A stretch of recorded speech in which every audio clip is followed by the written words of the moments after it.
Kia ora koutou. I presume we're ready to go backstage, people? Welcome to this session of the People's Select Committee on Pay Equity.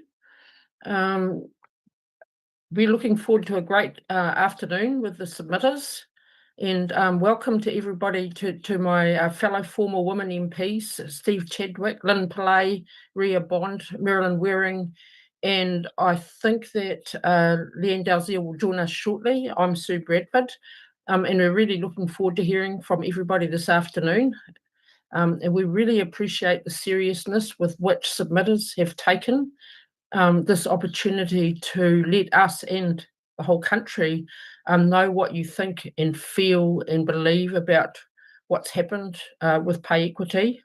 Greetings to those of you who were out on the rallies and marches on Saturday, and welcome to this afternoon, and welcome to Julie Anne Genter, whom I can now see, fellow former Green. Lovely to see you here, Julie Anne, and thanks so much for giving this committee, that is not a parliamentary select committee, the respect and the time to be with us this afternoon.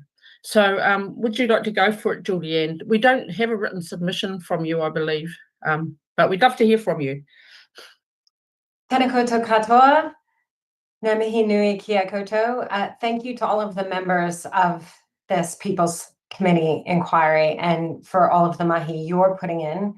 Again, unpaid mahi that women are putting in to make sure that we have an appropriate and thorough examination of pay equity and the legislative changes that were made earlier this year. I want to be sure there's plenty of time for questions, and I apologize for not getting a written submission to you. However, to the members of the committee and the chair, hello, Sue, great to see you. If you have anything that you would like me to put in writing, I can do it subsequent to this oral submission. And I would just have to get some advice because I can still access all of my briefing papers that I had as a minister. And I just need to get some advice on how much of that I can share. I'm sure I can, everything I'm going to talk about generally today is perfectly fine. But if it would be of use to the committee and I'm able to share more with you, I'd be happy to do that. We'd love that, Julie Anne. So if you can just proceed, and we're very interested in what happened before. So if you could, anything you can do would be received with gratitude. But we understand the need to consult and check.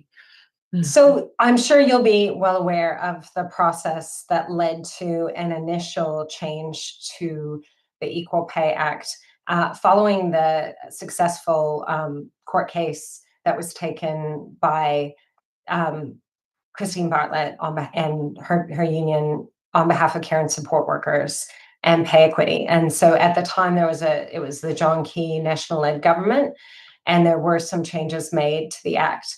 When we came in 2017, I was Minister for Women outside cabinet, and that was just because of the nature of the relationship the Greens had with the Labour New Zealand First Coalition government. So we were only in confidence and supply, not full coalition. The Greens requested the Minister for Women position because one of the key items on our confidence and supply agreement with the Labour-led coalition was closing the gender pay gap, and achieving pay equity was part of that.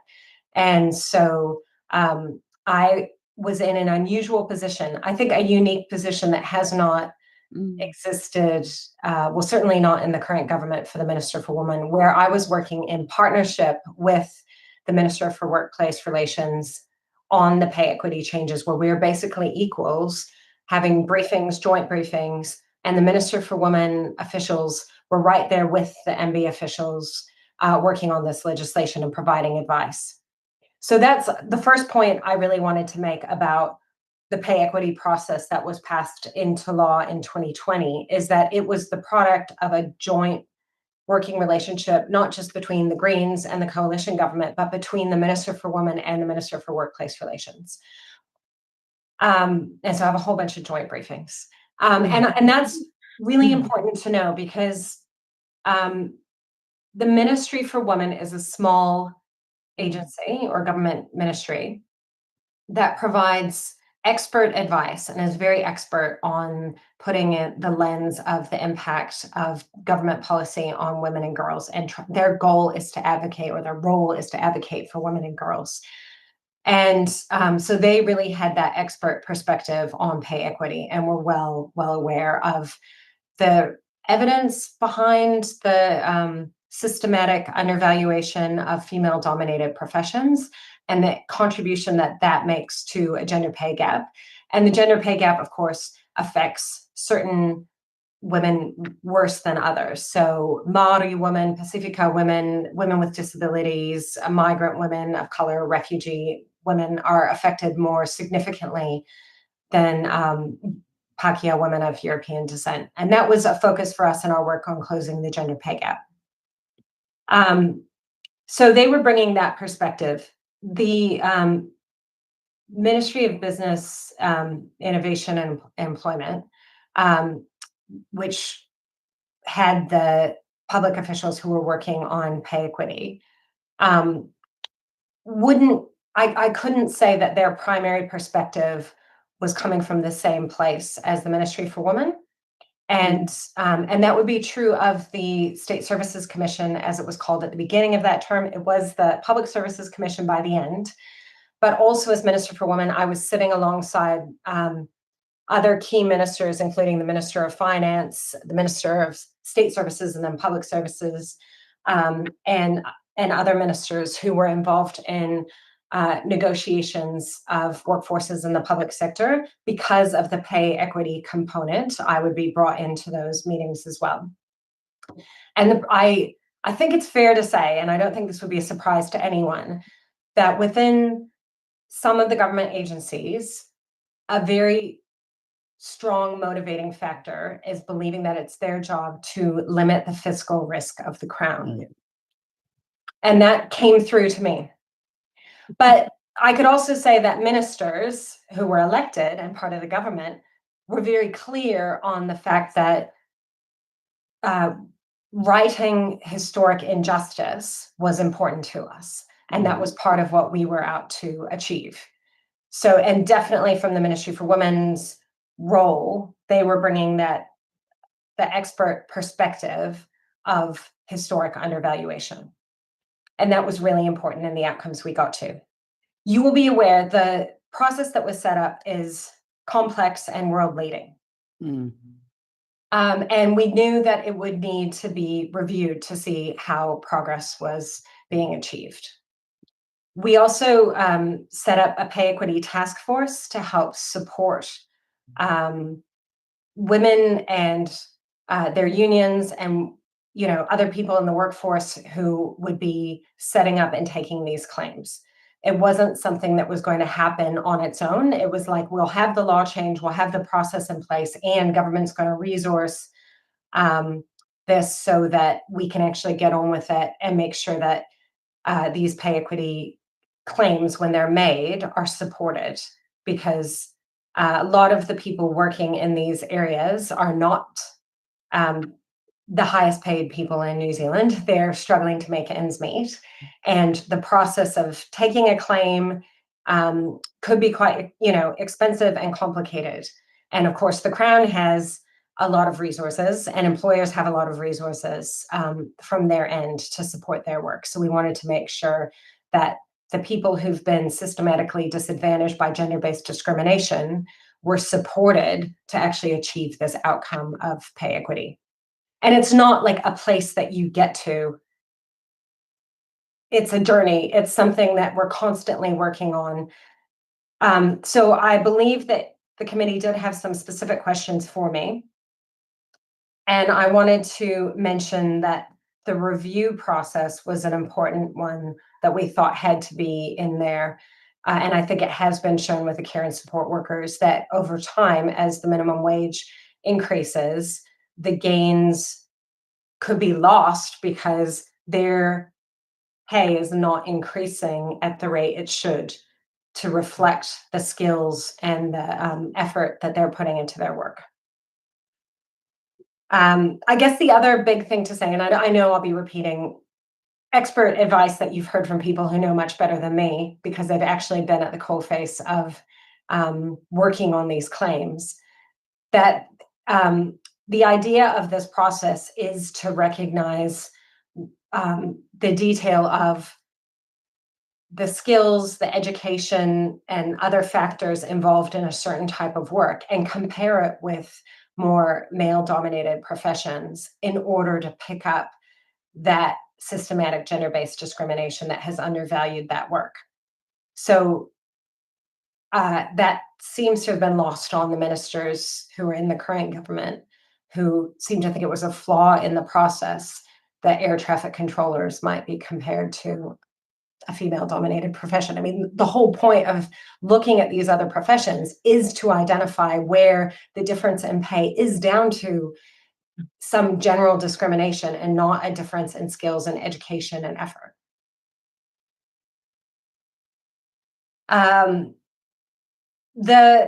In 2020, there was a substantive SOP that was brought to the House during the committee stages, which I was presiding over at that time, right before the third reading of the bill.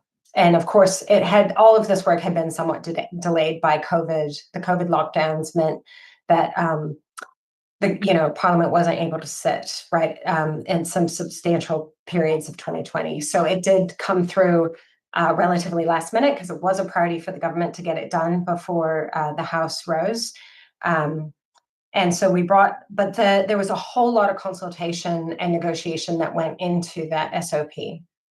So there had been work done at the Select Committee, but there were still outstanding problems with the bill. And we used the tripartite working group, which was Business New Zealand, unions, CTU, and government working closely together to nut out the detail of all the things that were decided. And some of the key decisions were about back pay, whether back pay would be included or be something that could be negotiated on. The review process and other factors were all kind of decided between this group. And I think it was extremely important that we had that consultative process to get people on board, to make sure we had a process that worked for employers and for workers. And I hope I've left enough time for questions. You've done really well, Julie Anne. Thank you so much. So questions, Marilyn is looking to lead off. Go, Marilyn, you're up. Kia ora, Julie Anne, thank you very much. In fact, what you finished with is what I'm really interested in. So I'm going to take you back to the 22nd of July, 2020. I hope you'll remember because it's about 11 p.m. or 11:30 p.m. And you're under urgency. And you're introducing the supplementary order paper number 548. And all the way through your comments, you're pushing very much that this is a response to the social partners, Business New Zealand and the Council of Trade Unions. Was that still Phil O'Reilly at that point? No, I don't think so. Okay, but it was Kirk Hope. Yeah. Okay. I remember something. and you're pushing really, like, this is what you're talking about, these three key changes.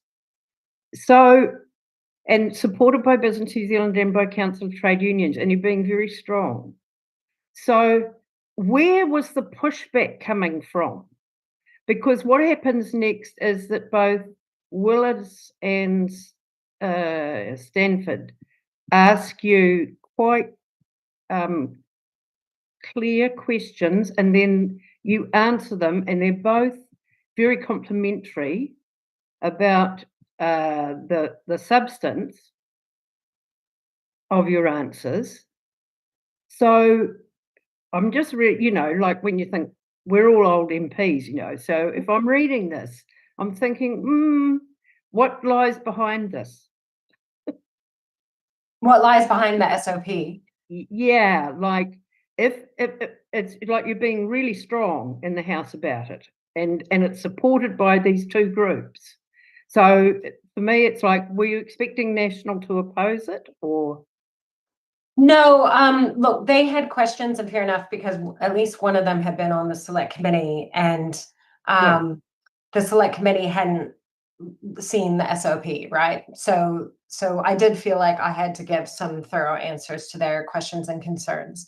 I should also say that it wasn't really just the joint working group, because there's the social partners represented by Business New Zealand and the TTU, but also I feel the Ministry for Women and women's advocacy groups were also very influential in this process, and that was really important too.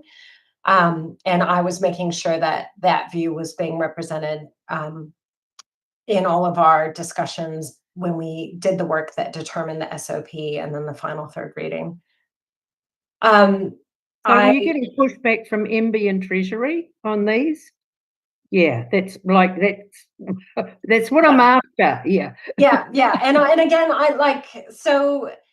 I think, again, it's that perspective of some aspects of government where they think the most important role they have is to limit the fiscal risk of the Crown, to limit the amount that the Crown might be liable for as an employer, and as a funder of services that are, quite dominated by female-dominated professions. So, a lot of the people who might have a reason to take pay equity claims are funded by government because they're providing those core public services: nurses, teachers, early childhood, midwives. It's not entirely public sector, but a lot of it is publicly funded. And so you could imagine that there were people looking at this thinking, oh no, if we, pay equity is a liability for us. And the perspective from myself and others and Ministry for Women was very much like, well, this isn't right that women have been paid less than they deserve. And economically, it's actually going to be okay. Like, there are ways that government can make different trade-offs.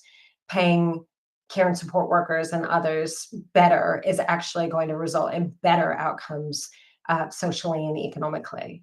But I don't think that some of the agencies, they just don't have the ability, really, the capability to do that economic modeling to see the benefits. They just look at it from a purely accounting point of view. Thank you. It's very helpful. Oh, kia ora, Julie Anne. Steve. Yes, good afternoon, Julie Anne. As a previous minister myself, we always asked for a human rights vet, an economic analysis. Did you ever, or were you feeling comfortable with that tripartite arrangement rather than saying, what is the economic impact assessment of these joint proposals? So there would have been advice given from the Ministry for Women in particular at a high level about human rights and economic assessment, but it wouldn't be like, they wouldn't have had the capability or capacity to do any detailed economic modeling about what the flow-on impacts of pay equity settlements would be. And I think for us, the having Business New Zealand and CTU on board was about making sure that the main players outside of government were happy with the process that we were setting up, understood it, were on board with it. And I'd say that generally private sector employers, a lot of them, especially the larger ones, are very much on board with closing the gender pay gap and see pay equity and equal pay as like tools that will help them in the long run. And I think there's just a bit of a gap between government as an employer seeing it to be in its interest, or as an employer and funder. Kia ora, Julie Anne. Let's just have one last question from NZIER. Koe, Julie Anne, good to see you and good to hear your submission. Somewhat subjective, but did Treasury provide advice or counter advice on the Ministry of Women's Affairs view? So this is a good question. So it's been 5 years, and I haven't gone through all my papers, and I'm not sure. Yeah, I just want to make sure I'm not like breaking any rules around cabinet confidentiality. But I can't recall Treasury specifically. But I do know that where we got joint briefings on different options around the process, the Ministry for Women's advice was often different to MB's. So there'd be MB's advised position, Ministry for Women's advised position, and where the joint working group sat, and then ministers would work together to find the outcome that we thought was best. Kia ora. Oh, are we going to sneak you in, Steve? Or no, you're good. One more question, really. And I think we can all only presume this Project 10 that was obviously bubbling away after your time, who got to Minister Genter, not Minister Genter, sorry, the current minister, to say that these are going to go out of control and beyond our ability to pay? Do you mean Minister Van Velden or Yes. Phyllis? Yeah, both really. Or both. Yeah. Both are saying the same thing. Yeah, and I mean, look, there's a difference in the sense that like if you look at the alternative green budget, which you're not investigating, like we proposed alternatives to raise more revenue so that we would be able to pay, right? And clearly the government of the day has not been raising much new revenue. In fact, they came in promising to cut taxes in some areas. So so there is a question about there's two options. It's not just about cutting spending. You can raise revenue and look at the tax system and do things differently in that sense. And I would argue that it would make economic sense to do that, and that underpaying women or female-dominated professions that are public service funded is not in the medium or long-term interest for us as a country. But if you have government ministers who are totally unwilling to explore those options, then they are going to have to make choices about some promises they made and others, and they'll have to prioritize that. I do think that there are people, I think there probably are people within the public service who believe it is fiscally irresponsible, or maybe they don't believe that underpayment of professions is a real thing, and that they, certainly in the messages from some of the ministers, like Minister Van Velden, it sounds like they've been told that pay equity is being used instead of regular bargaining to try and increase wages. And I personally really disagree with that assessment of it. And I think there's plenty of evidence there that there is systematic gender-based discrimination, and that's what that process was all about.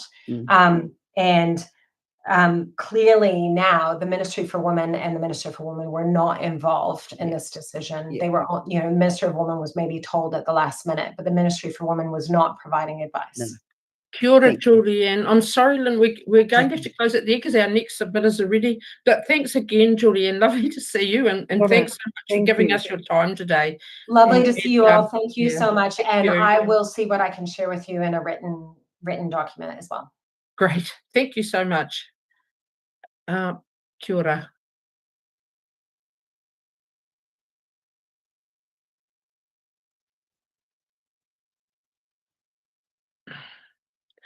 Kia ora. Do we have Amanda and Millie? Is it Millie? Yes, Millie, I'm here. Kia ora. Oh, kia ora. Welcome to the People's Select Committee. Please go for it. We've got your submission. Yeah, go. Kia ora, maloelele, ko Mele Tonga Grant, tōku ingoa, representing the PSA Pasifika network.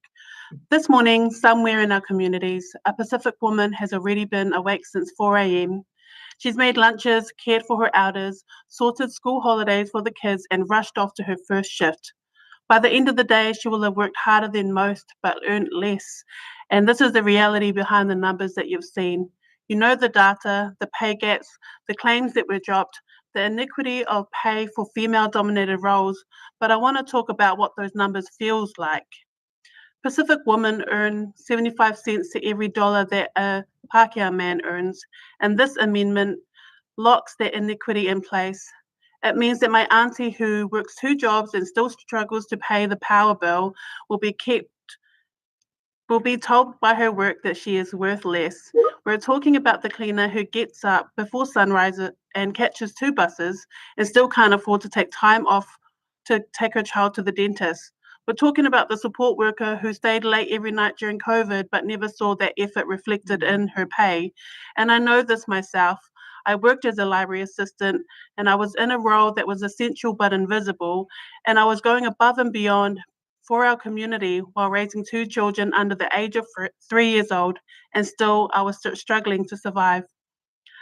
I was raised by a single mum. She worked multiple jobs and caregiving to put food on the table. She did it with grace, with strength, with love, and today, even though she's past the age of retirement, she's still caregiving. And it's not just because she wants to keep working and because she needs the money, but it's because she believes in the work that she does and the service that she provides for our elderly community. This amendment tells women like my mother that her work doesn't count, that her sacrifice doesn't matter, and that her dreams can wait again. This doesn't affect just our Pacific women, it affects our families, it affects our abilities to contribute to our churches, our villages, our communities, and in our Pacific cultures, our economy is communal.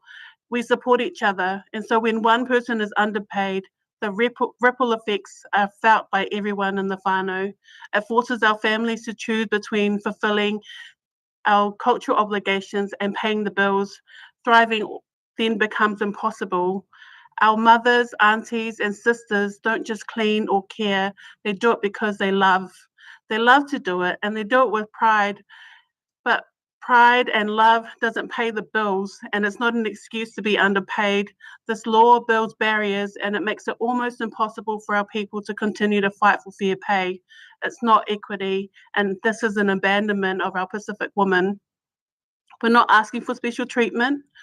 We're asking for fairness, for dignity, for recognition of the work that we've always done with love and with pride. This law is a step backwards, and it undermines the values of manaakitanga, tika, and fairness that should guide us all. You have the power to choose justice over convenience, to honour our women through their wages, and to show our daughters that their work will be valued, and show our sons that equity isn't optional. In our Pacific communities, we thrive together. And so when one of us is held back, all of us feel it. And this law holds all of us back. So I ask you to choose tika, choose manaakitanga, and choose equity. Malo. Kia ora, thanks so much. Lovely to hear the voice, your voice and the voices of those who you are representing also. Lynn, would you like to ask a question? Your audio is not. I said I wouldn't do that this time. I'm so sorry. Malo Melly, thank you so much for a wonderful submission. We heard an amazing statistic. It may have been from your colleagues at the PSA that I think over a lifetime, a Pacific woman's income is about $500,000 less through their working life. And that's just unbelievable, really. So thank you. I mean, you've given us a really good picture. But just in terms of some of the pay claims that have gone into the wilderness now, have you seen firsthand the devastation, the fallout and how it affected these groups of women? We had some woman who said about when their pay went through, that it meant they could buy a new car when they were caregivers to get to work or to get to their clients. And just if you could comment on how it's affected, this change in legislation has affected them. Yeah, so I work currently with majority of our younger Pacific women, and what they're finding is they're not able to actually secure jobs that are for longer term. So they're being, told, okay, if you hold on to this job as a library assistant for this much longer, you're going to be able to see that pay reflected. And we know you've done all the study and you've got all the skills that you needed, that we asked for to do this job, and then be told, oh, actually, those aren't going to happen anymore, and it's not going over the line, and then them looking We've had a couple of people who have moved overseas, and we're seeing that with our younger generation, not staying here to work and not seeing that their aunties, mothers are being looked after in the workplace, so feeling like they have to go elsewhere.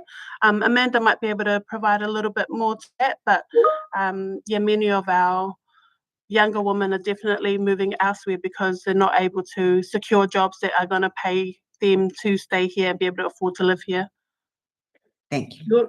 Kia ora. Amanda, do you want to add anything? Yeah, just adding on what Millie said. Thank you, Millie. Well done. Just in terms of so Millie's got the younger generation. I've got a bit of the older experience of the generation as well. So you've had those who have, worked for 20 years in jobs as such as support workers and then suddenly they're expecting they're going to get paid out with previous legislation. However, it's got cancelled, right? So the hope, the dream, and I think someone alluded to it, I think it was you, Lynn, that you said it's an intergenerational thing. So it's not just like Melly mentioned her mother, it's the mothers before our mothers, the grandmothers that had come in the early 60s, 50s, that this is passed on and we're still fighting for it at this point in 2025. So it has affected a lot of people that were expecting a payout, so to speak, or hoping to, and then suddenly it's just cancelled as such. So once again, the ripple effect continues, and it still Kia ora. continues. Thank you. Kia ora. Marilyn, would you like to ask some questions?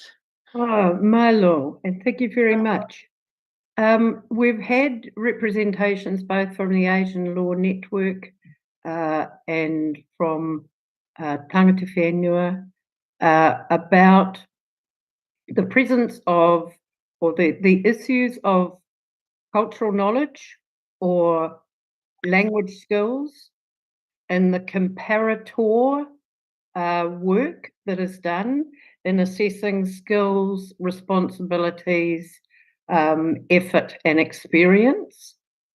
Now, how would you view the inclusion of Pacifica language or skills in that comparator work?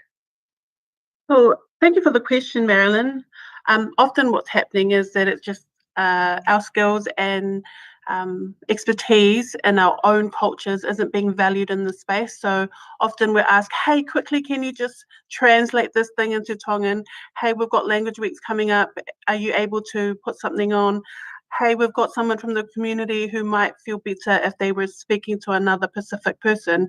So often we're getting dragged into those because of our culture and because of the way we look, but we're not getting remunerated for that already. And so there's this big imbalance there of, well, I want to give my best to the community, and so I'm going to come into that space and make sure that this member who's asking for support receives the best support possible and is culturally cared for. But on the other side of it, we're being taken away from that because we're not being valued for that expertise that it's taken us a lifetime to learn.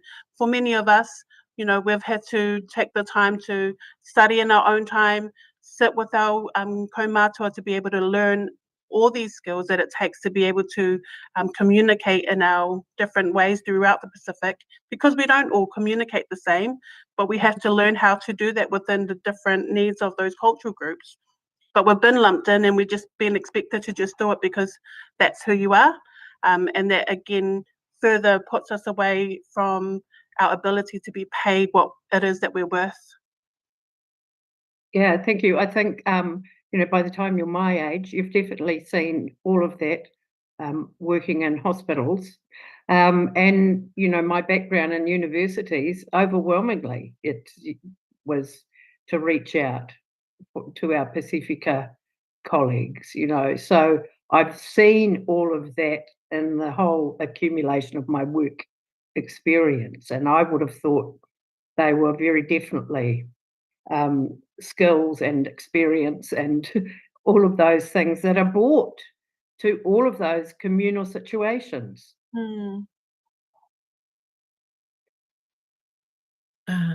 Kia ora whanau. We don't have any more questions for this ropu.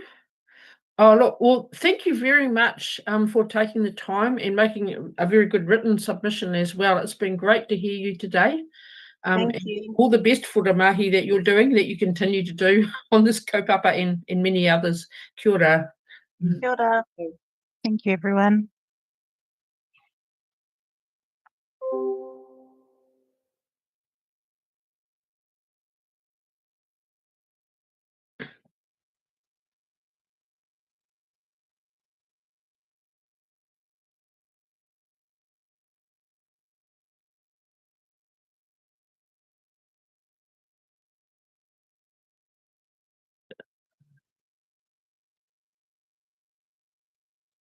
Kia ora. Welcome, Rebecca. We have thank a you. wonderful Pacifica woman presenting to us. Please go for it. Thanks for All coming right. today. Thank you. Just excuse me, I'm just recovering from a cold. So, We can't tell that here. kia ora, ki rana whakarofa tu mai lolelei and ta alofa lava malo sui. My name is Rebecca Lina Olu and I'm the National President of Pacifica Inc. We welcome the opportunity to submit to the People Select Committee on Pay Equity. We are a national charitable organisation governed by and for Pacific women, founded in 1976 and incorporated in 1978.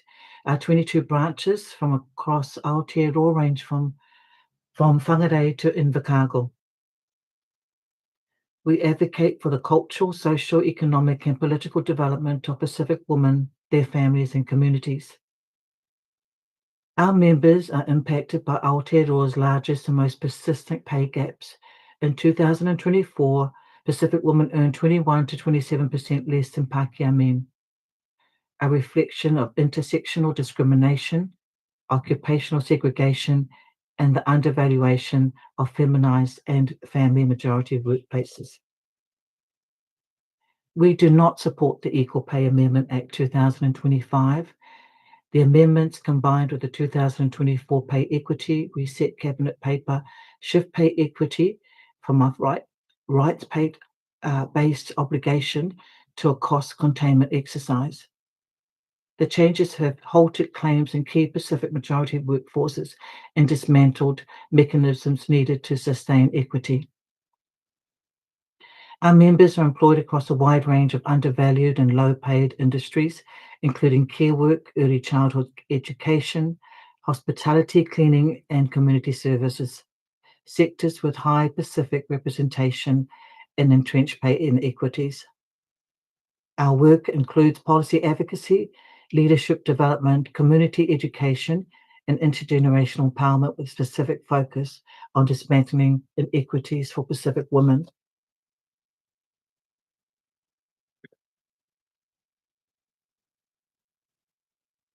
Pay equity must be treated as a constitution and human rights commitment consistent with the Te Tiriti o Waitangi, CEDAW, and CERD obligations, not as a negotiable budget item. Any system redesign must address the intersectional nature of Pacific women's pay and equity, incorporating race, gender, and sexual funding realities. Pacifica Inc. calls for reinstating and strengthening the funded sector framework, ensuring a dedicated, transparent funding pathway for settlements and government-funded services.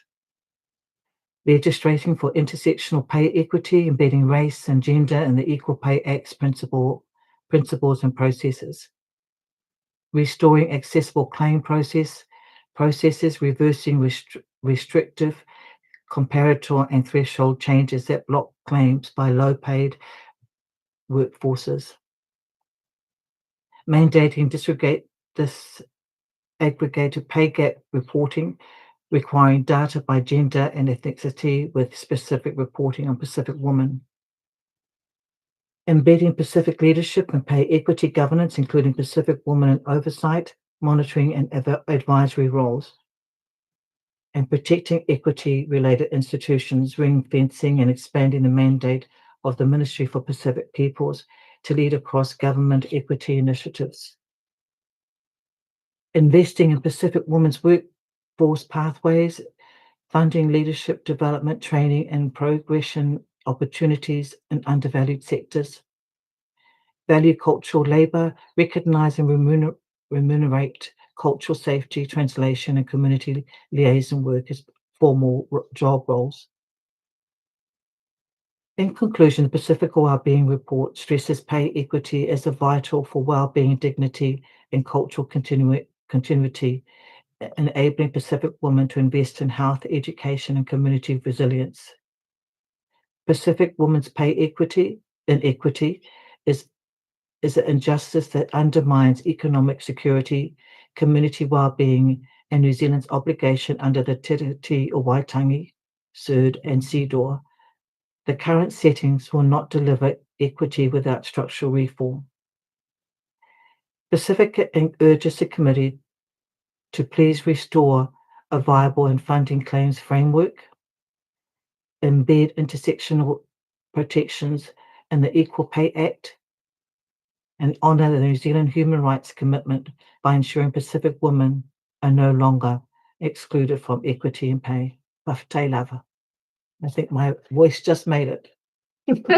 Oh, kia ora, and thanks also for the written submission itself. I really like the thoughtful recommendations that you make there as well. Marilyn, I think you've got a question. Yeah, I'm sorry, because I'm wanting to ask you to talk a little more.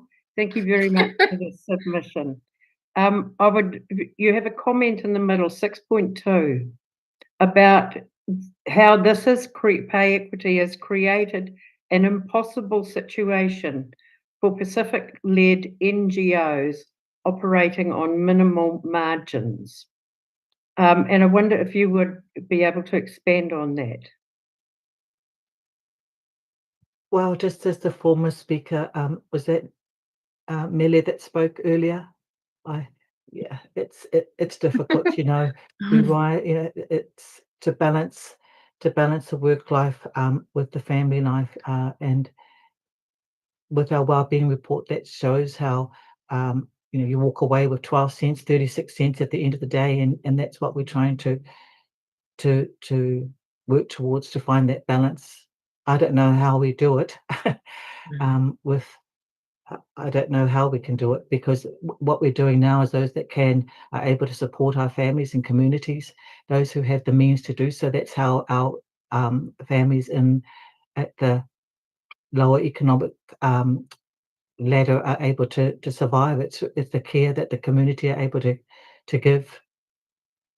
I don't think I've answered your question, Marilyn, but Lynn's got a question. Thank you, Rebecca, and lovely to see you. thank you. It's almost a supplementary on that, because I note in all your case studies that you've put a comparator that is actually within the same workforce and woman, and those people will be putting claims in themselves. So even within a low-paid worker group, the examples you've given us are beyond that. And it's really a little bit like the question that Marilyn asked, but I'm assuming, is it because the public sector funding, if there is any, maybe in some instances, are they all getting some public funding? Or that's my first question. And is it quite competitive with the amount that they get? Well, I don't know whether they are getting any public funding. So I see. Yeah. So that's and a real. And if we did, it would be very competitive. But, yes. Well, thank you. I mean, it's no wonder Pacifica women are so underrepresented or in these stats, because that's really, really sad. Really sad. Thank you. And thank you again for the opportunity to present. And it was really nice hearing that young woman's voice as well. And I wasn't able to come in earlier, but it'd be good to get a recording of this. And thank you again for the opportunity to present. And if you have any other questions, please feel free to. We do have one or two. Is that all right? Yes, of course. If you've got a minute or two longer. Yeah. Steve, would you like to? Thank you, Rebecca. I think what resonated with me was you're saying that in the comparators, the cultural skills aren't part of those tools that they built. Did you try to get them built in to those funding, those comparator tools when they did the amendments in 2020? Because that's fundamentally missing, isn't it? Yes, it is, but that's what we recognised as what would help assist our people, our women and their families, and that's how we've been able to make some big steps in other fields of our community. Is that support in the cultural the cultural aspect. Yeah. Have you been harping on about this for a long time? Yes, we've had people representing us. Oh, yes. Of course. Goodness. Thank you. Kia ora, Pika. I'd just like to ask one thing, because you talk a lot about the role of Pacifica women in the funded sector, working in community-based Pacifica and so on, NGOs. And I just wondered if you had any reflections on what happens in the workplaces when because of this pay equity process that started and then been broken, about what happens in workplaces where some people have got the benefit of the pay equity settlements in the past and other workers don't. Like, what sort of things happen in the workplace, or, have you noticed anything around that with the people that you work with? Oh, so I can't comment on that. I'm sorry, because I don't have that. We haven't had that. There are other women in our organisation that can speak more to that. Yeah, we have Vangeli there in Wellington and Porirua, who's able to speak more on that. But yeah. Oh, no worries. But if you'd like to, I can report back to you. Oh, sure. If there's someone, one or two people that would know that from the front line of those organisations, it would be. Yes, yeah, very much so. Yeah. Oh, kia ora, that would be great. Is there any other? I don't think we have any other questions, so we might be able to release you. Thanks for Oh, thank you. thanks for making the time and coming despite having been not well. It's nice to, I finished my antibiotics yesterday, so yeah. Nice to see you all, and you're all great women women that I respect, and well done to you too for all the mahi that you do for our people. Malo sui for. Kia ora. Thank you. Thank you very much for coming. Kia ora whānau. We may need to take a short break because our next submitter isn't here yet. So we'll be back shortly.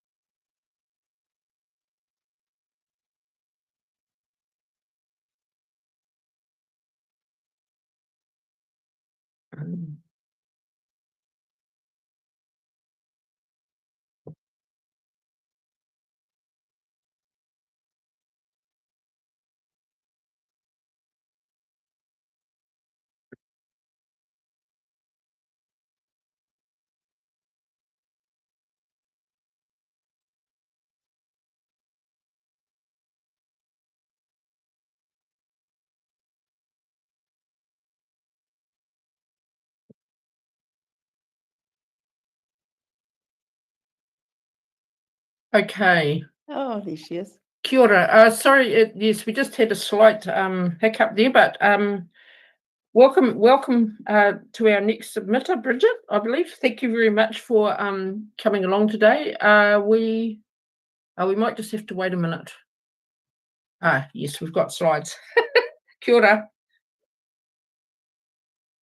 Tēnā koutou katoa. Hope you can all hear me okay.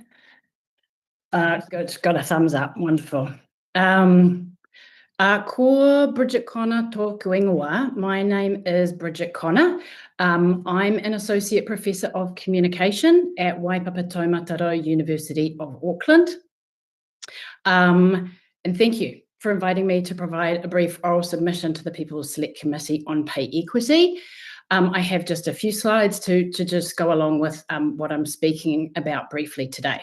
So my submission is focused on the impact of the Equal Pay Amendment Act 2025 on policy, research and reporting. So I have taught and conducted research in the area of gender inequalities in the media and cultural sectors throughout my career. And since 2019, I have also been an appointed expert at UNESCO, focused on contributing to reports related to the 2005 Convention on the diversity of cultural expressions. I'm just trying to figure out how I move the slides along because oh, maybe that is me. Okay, there we go. All good. So, sorry, always isn't there? So yeah, I have focused on research, contributing to reports related to the 2005 Convention on the Diversity of Cultural Expressions. The one on the pictured slide here is one I wrote in 2021. And so in particular, I've been researching and reporting on UNESCO member states' commitment to gender equality and equity in different areas of policy making. So if we just move the slide along, that's great. So the 2005 Convention, as you see here, has been ratified by 115 countries to date, including Aotearoa, New Zealand. As UNESCO itself states, information sharing and transparency stands at the heart of the 2005 Convention. Upon ratification, countries commit to submit every 4 years quadrennial periodic reports on the policies and measures they have adopted and challenges encountered in implementing the Convention. These reports are key instruments for civil society to engage with government officials in assessing progress made to protect and promote the diversity of cultural expressions. The Convention has a number of overarching goals and a monitoring framework designed to inform evidence-based policy making and guide the collection of data and information. So if we just move the slides along, you will see, yeah, here's what the monitoring framework looks like. It is very complicated, so apologies, you don't need to take it all in. But one of these overarching goals you may see is on the far right-hand side here in green. So that goal is human rights and fundamental freedoms within the monitoring framework. And within this, gender equality is a specific area of monitoring, as you can see in the highlighted section on this slide. In this past year, I have been tasked with independently reviewing the quadrennial periodic reports submitted globally since 2021 to assess to what extent policies and measures are in place around the world to promote gender equality in the culture and media sectors specifically. So that is the area of monitoring I have been tasked with focusing on for the next report, which will be released in 2026. So policies that promote pay equity and are designed to reduce gender and ethnic pay gaps are of key interest to UNESCO within this area of monitoring. They are understood as a prerequisite for the creation and distribution of diverse cultural expressions. So it was jarring, to say the least, to be conducting this research from Aotearoa, New Zealand at exactly the same time as the Equal Pay Amendment Act 2025 cancelled 33 active pay equity claims, and as you all know, made it harder to lodge new ones, many of which, of the current equity claims which have just been cancelled, many of which directly relate to UNESCO's purview, including, for example, teaching and libraries. As I said in my written submission, the Act passing under urgency made it really impossible for me to cite New Zealand in my area of the report as upholding one of the most basic tenets of a diversity of cultural expressions, that is, a commitment to an investment in pay equity. But maybe my larger point, and I think probably the key takeaway that I want to leave you with today, if we just move to the last slide, is that legislative change is and will continue. This legislative change, is and will continue to impact New Zealand's international reputation in this kind of space.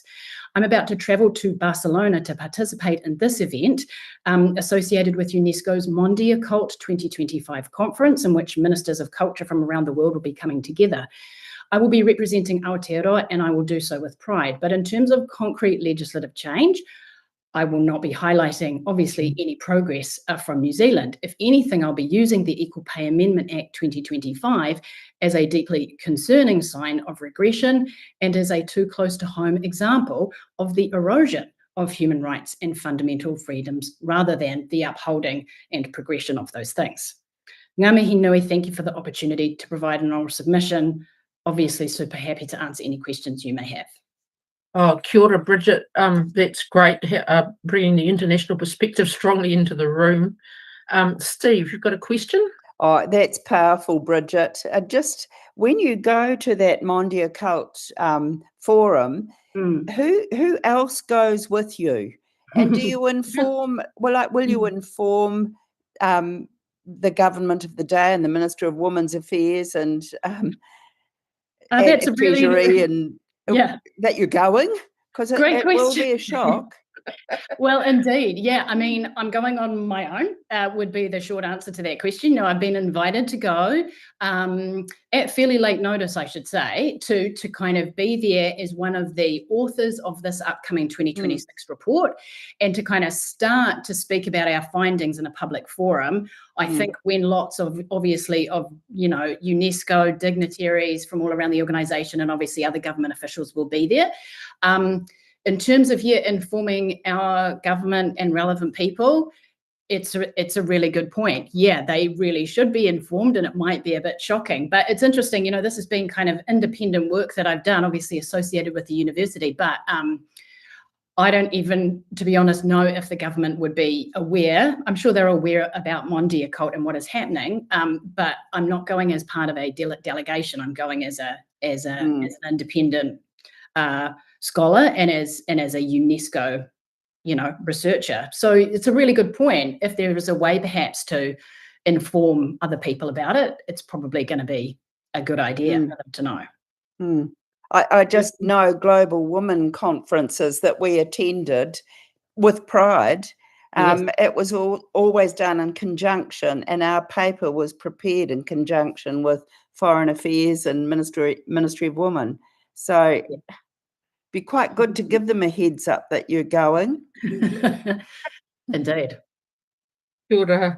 Thank you. Lynn's got a question. Actually, I had a question, but let Leanne take this one. Leanne?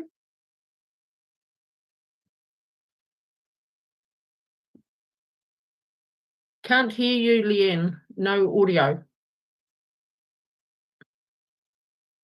It looks like you should have audio, but you don't.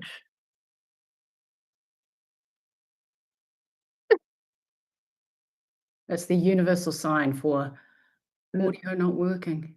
Yeah. Does that work? Yeah. Okay, sorry. Thank you so much for your submission. That was interesting.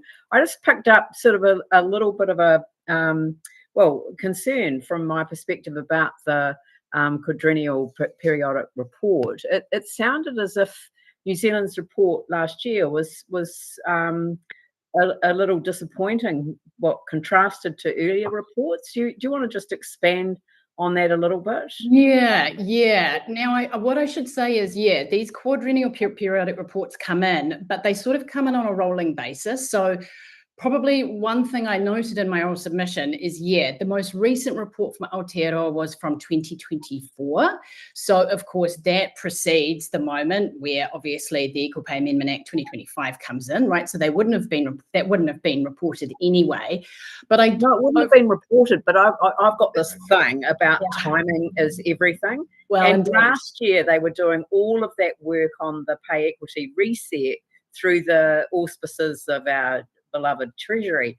And so it just seemed to me that you're indicating here that there's kind of almost like there's a flavour in last year's report that predicated what was to come a little bit. That's how I read it anyway. Yeah, Leanne, that's an interesting point. I mean, I guess I just found it, what I would say overall is the 2024 QPR, as they are called, I felt was, let's just say, thin. I guess in terms of what was there, in terms of concrete policies and programs, there was very little that was reported on across the board, right, in relation to any policies to do with gender equality. I mean, I believe the Ministry of Women was noted as existing, but in terms of what I felt was... I don't know how long that's going to last for. I'm afraid my cynicism... Indeed. Yeah. And I guess I just felt like there's little here for me to say now. And then, of course, Equal Pay Amendment Act, then that is also announced as I'm writing. So that just seems to reiterate, my instincts. The earlier report that I had written that I showed you in 2021, it wasn't my job in that report to really go deep on the QPRs specifically, but I think I can say overall previous QPRs were certainly more substantive, I think, in terms of what was being presented as, concrete policies and programs in this space. And final question, is it MFAC that puts that together? I believe it is MFAT, perhaps with some input from MB, but again, it's been a little unclear as to where the inputs are coming there. I might just have a little look into that. Thank you very much. Well, happy to. I'd be interested to hear more if you find out more. Right. Well, ditto. Right. Kia ora, Bridget and Leanne. Lynn. Thank you so much, Bridget. What fascinating work you do. It looks amazing.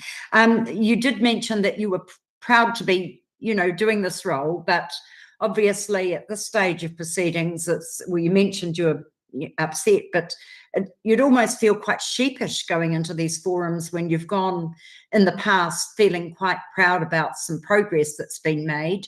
Do you get like the dialogue with other nations, other countries, other representatives? Is there quite a bit of empathy for the position we're in now?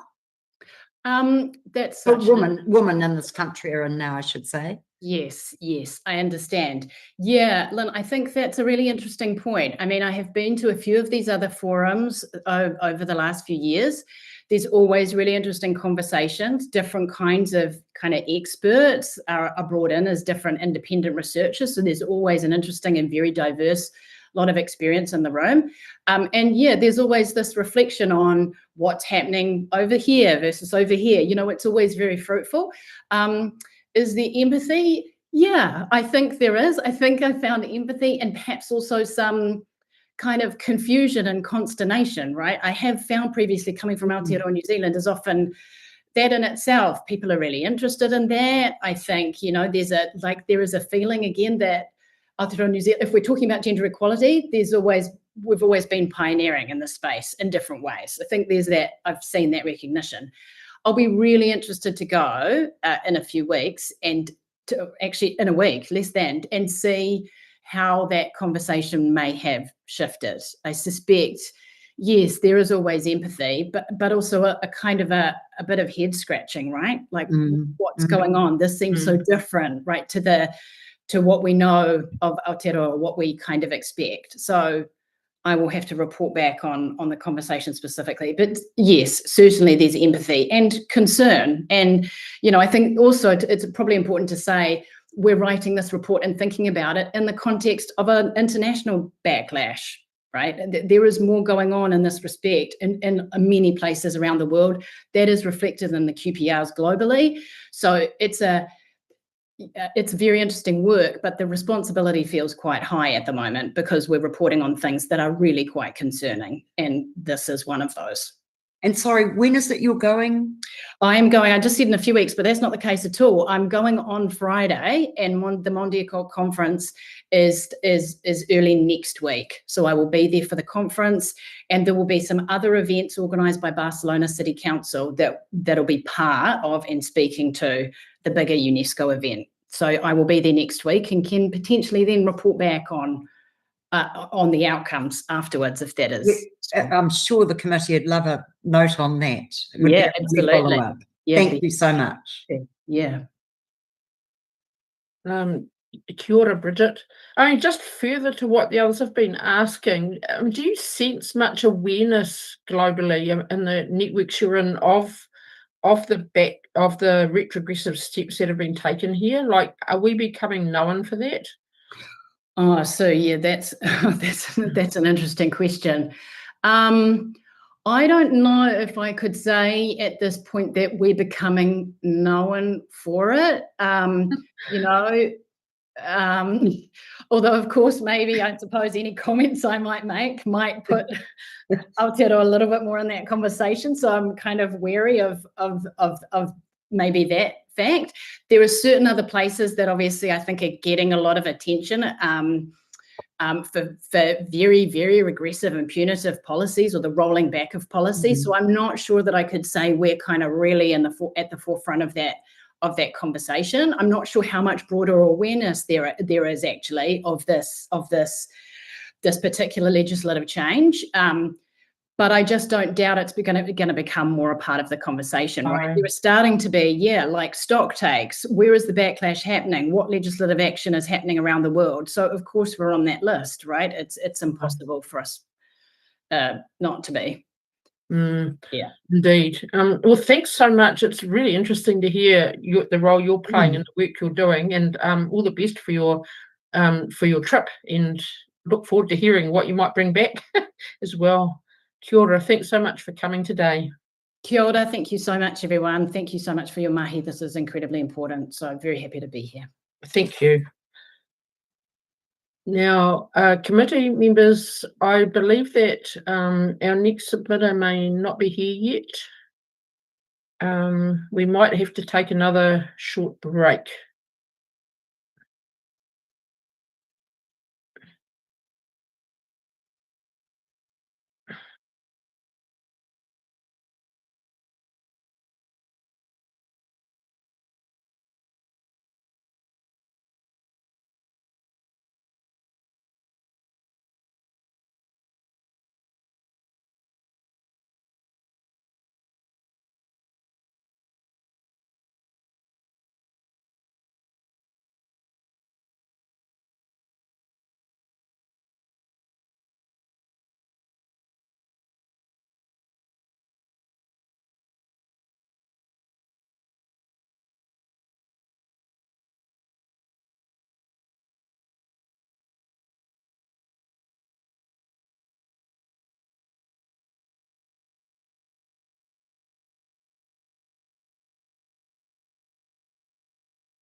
Kia ora.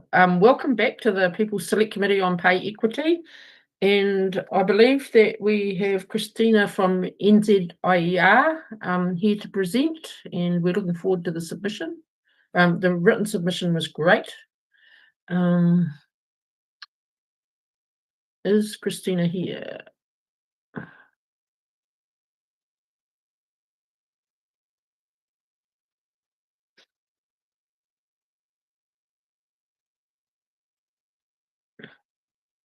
Kia ora.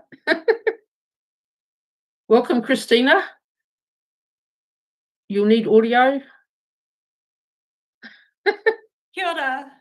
Kia ora. We're looking forward to your submission. Same here.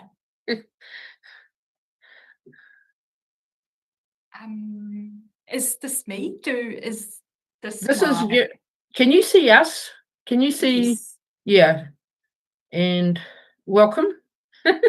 And if you'd like to speak as much as you'd like, and then we'll ask some questions.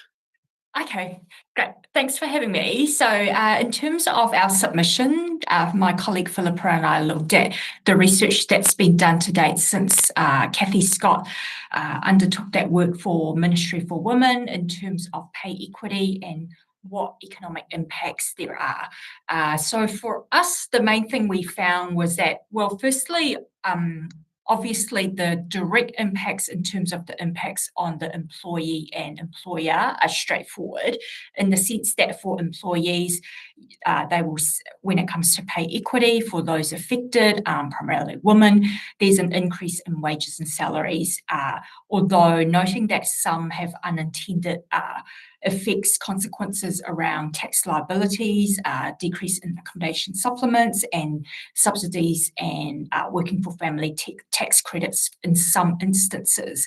And then for the employer, which when it comes to in the healthcare and social services, of which the government is either directly or indirectly an employer, there's an increase in labour costs. Now, when it comes to the wider impact on the labour market itself, that's harder to isolate out and attribute to pay equity policy changes. So there are three different factors in terms of those moving parts in the labour market, which makes it harder to isolate out the specific impact of pay equity policy changes. The fact that over the recent decades, we've had an increase in female workforce participation, the increase in casualisation of jobs in the labour market, and also an increase in services industry activity, of which healthcare and education make up a large part of this growth. Also, the fact that there are data gaps and limitations. For example, the fact that linked employer-employee data set, it doesn't include the government sector, government as employers, I should say, education, healthcare and social services, and then also of which this makes up around 31% of the total labour, the employment and also the large predominantly female workforce. So these are some of the challenges when it comes to updating that research that we've done, undertaken since Kathy Scott undertook that 2015 research for Ministry for Women. What we can say is that if we look at previous research in terms of so firstly, there's a lot of research on the gender pay gap itself, which is separate but related to gender equity, the gender equity pay. So if we look at research in that aspects, the fact that research has shown there's no statistical difference in terms of productivity between women and men, and yet women are paid 18% lower wages. So while it doesn't speak to the impact on productivity from a gender pay gap, it does suggest that while there are no differences in productivity, there are differences in pay.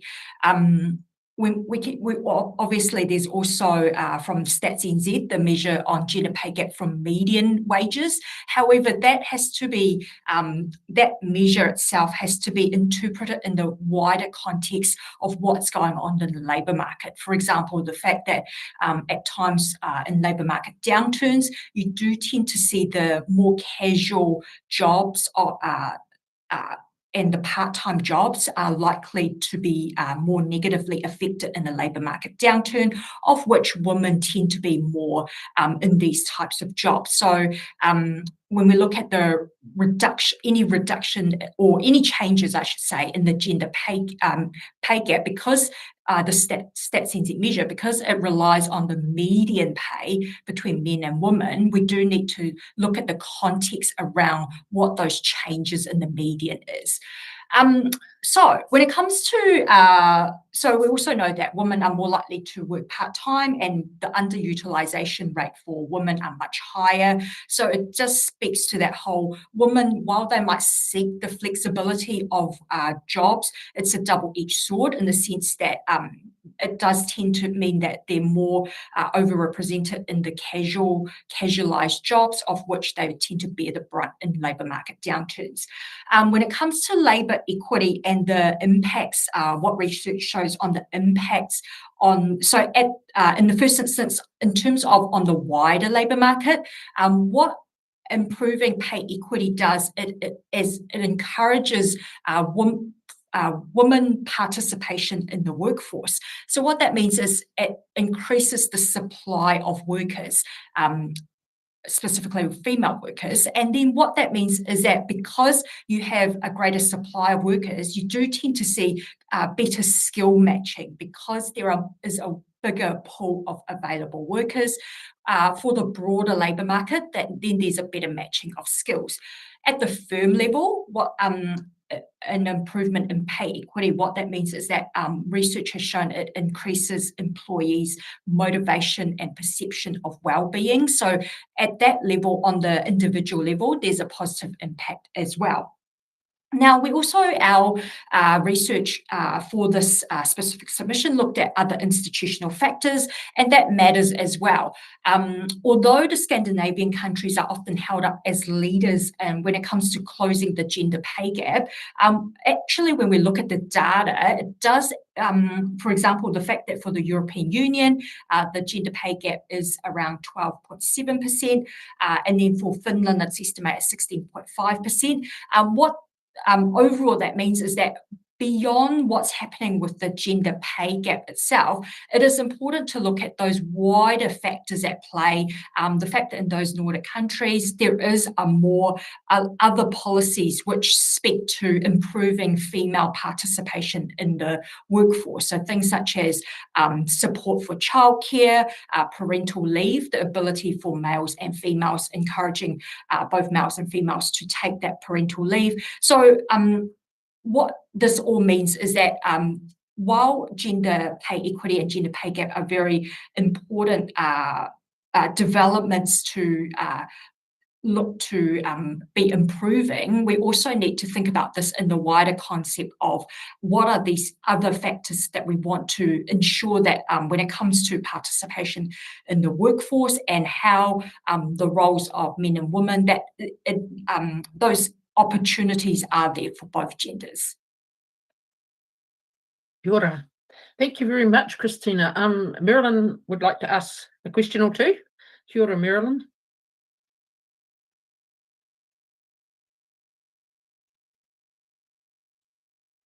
Audio needed.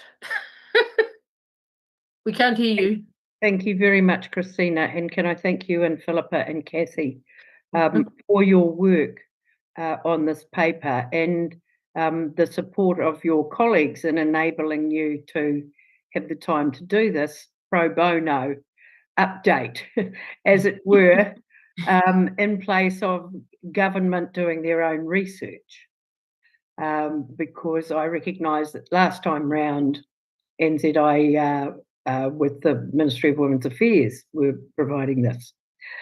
In your submission, you talk about how there is, a need to model the economic impacts of implementing pay equity in New Zealand. Now, from reading your paper, I get the sense that firstly, nobody else has done that, but secondly, we'd need to do that because of the nature of the approach that we had or that we used. But also in that context, do you think that the lack of any effective economic analysis of pay equity by government or others has made us blind to what these workers add to our society? It was interesting to me that you concluded by talking about the well-being of those who are impacted by pay equity settlement. And of course, we know that's not a word that's popular with the Minister for Economic Growth. But it's kind of just looking at them dealing in hypotheses all the time with no substance. What our research in terms of putting together this submission really highlighted was the lack of the data limitations. For example, the fact that the LEE data from Stats NZ, it didn't include government sector and those in the social education, healthcare and social services, of which it makes up 31% of the employment. So that really already gives us not much to work with. Now, I talked about we know from an economic framework point of view, having policies that improve gender equity will in turn improve female participation in the workforce, which then improves the labour supply, which then we know that having a larger pool of workers will enable better matching of skills with jobs. So we know from an economic theory perspective that having that should lead to productivity gains. Where this really highlighted was what our update of Kathy's work really highlighted was that there's not any data that can allow us to isolate out these impacts of gender equity policies because of all these other moving parts in the labour market that's going on. So we can point to what are the labour market trends we've seen over the recent decades, what are the changes, but because there are all these other different moving parts, the lack of data specifically that allows us to isolate out, that's what's the missing piece. So from a theoretical framework, we can point to all these things that we can see why it would improve productivity, but where it really highlighted was that it would be useful to have data that can then speak to those frameworks.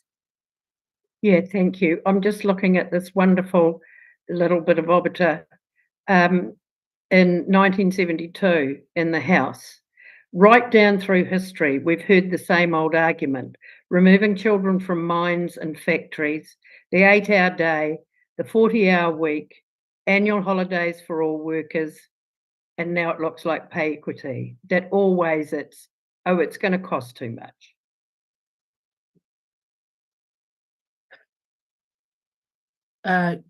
Thank you, Marilyn, and thank you, Christina. I think Steve's got a question. Kia ora, Steve. Audio's needed. You talk about the data limitation, Christina. It's sort of quite surprising to know that 31% of government employees, you couldn't access that data? So it's not government employees, it's the fact that with LEE data set, because it doesn't include government, education, healthcare and social services, the part that it excludes makes up 31% of employment. Getcha. Thank you. Kia ora. Lynn, would you like to ask a question? Yes, thank you very much, Christina. There's a lot of detail in your submission. I'm very impressed.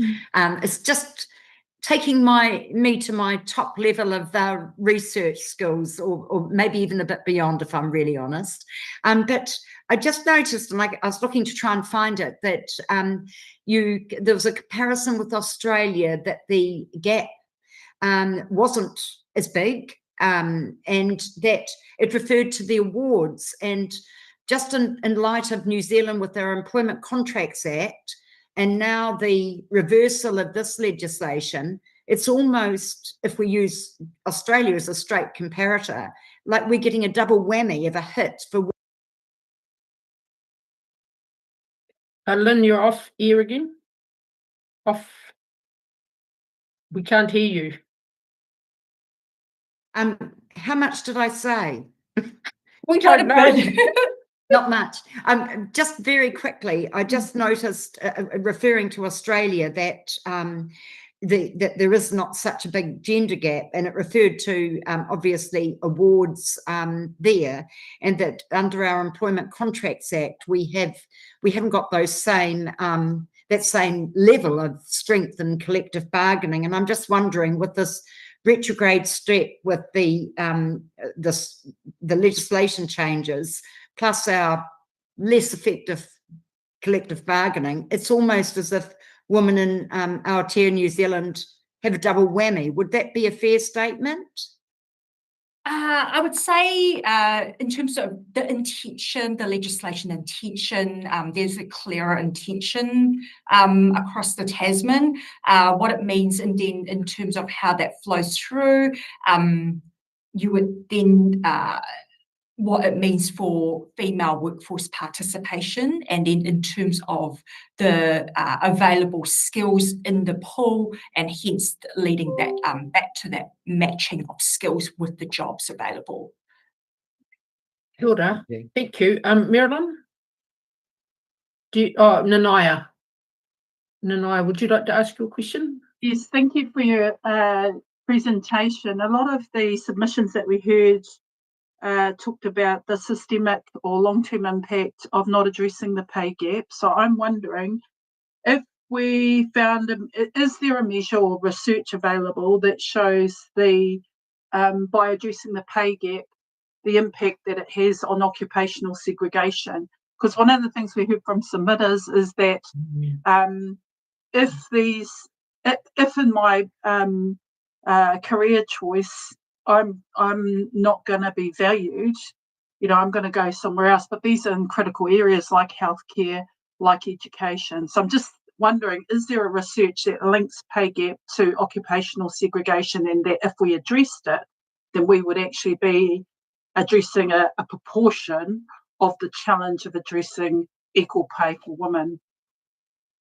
So there's research that shows improving the gender pay gap does it suggests it improves productivity. Where we can speak to in terms of pay segregation per se, not pay segregation, occupation segregation, sorry, is what we would, in terms of thinking out loud the theory that we would, having policies that address the gender pay gap would then encourage more people towards those jobs once that's been addressed, and hence then that's where you get that increase in the pool of available skills and workers, from which then you would expect better skills and jobs matching. And that's how I would see the productivity gains flow through at that broader labour market aggregate level.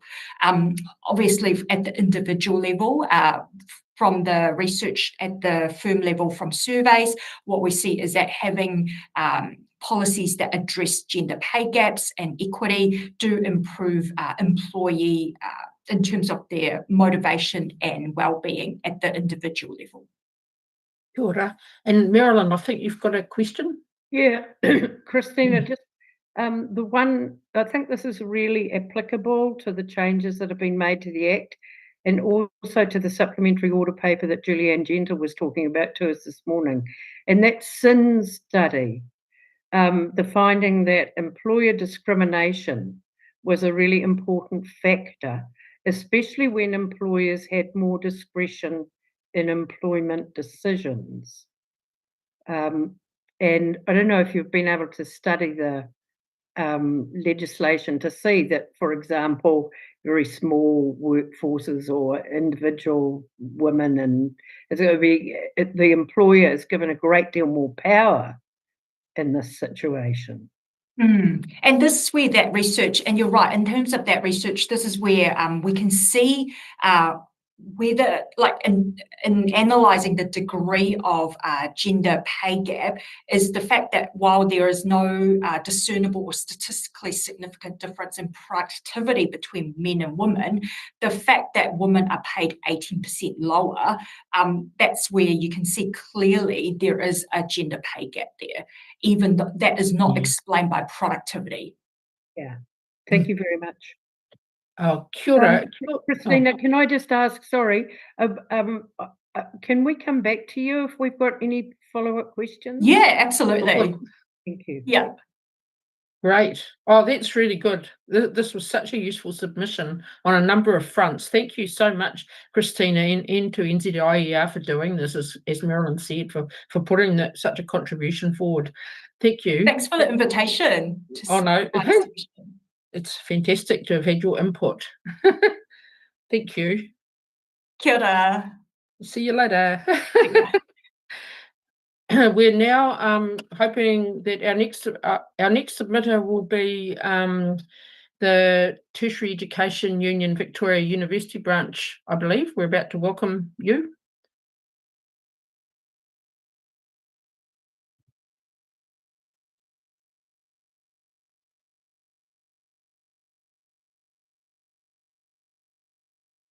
Kia ora. Oh, kia ora hena. We've had a few changes in the lineup today, so thank you. It's great to see you. Thanks for coming in a little early, I understand, but thanks for doing that, and we look forward to hearing what you might have to say. Your submission was great, and anything you'd like to say before people ask you questions, that'd be cool. Thank you. Yeah, no worries. So I'm joined with some of my co-workers, Alex and Jamie. So we are talking on behalf of the Victoria University branch of the Tertiary Education Union. We have about 1,200 workers that we represent, and our submission was written by us three on the screen and our co-worker Maddie, and we are library workers. So that's kind of where we're coming from with this submission. But as well, we just wanted to give some context to what was happening at Victoria University, because what we are seeing with the change with the bill is that it is giving more power to employers, and it enables them to easily dismiss gender discrimination in our workplace and continue systematic undervaluation of women's work.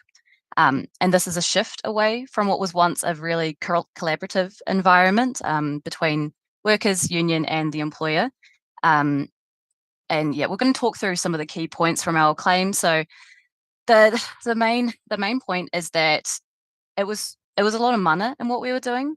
There was a lot of good relationships built between us. The Victoria University employer representatives were really involved with the process, and they were really leading it in the university space. They were often checking in with us about what was going on. They were letting our workers attend workshops to progress the pay equity claim. They spoke really positively about what we were doing.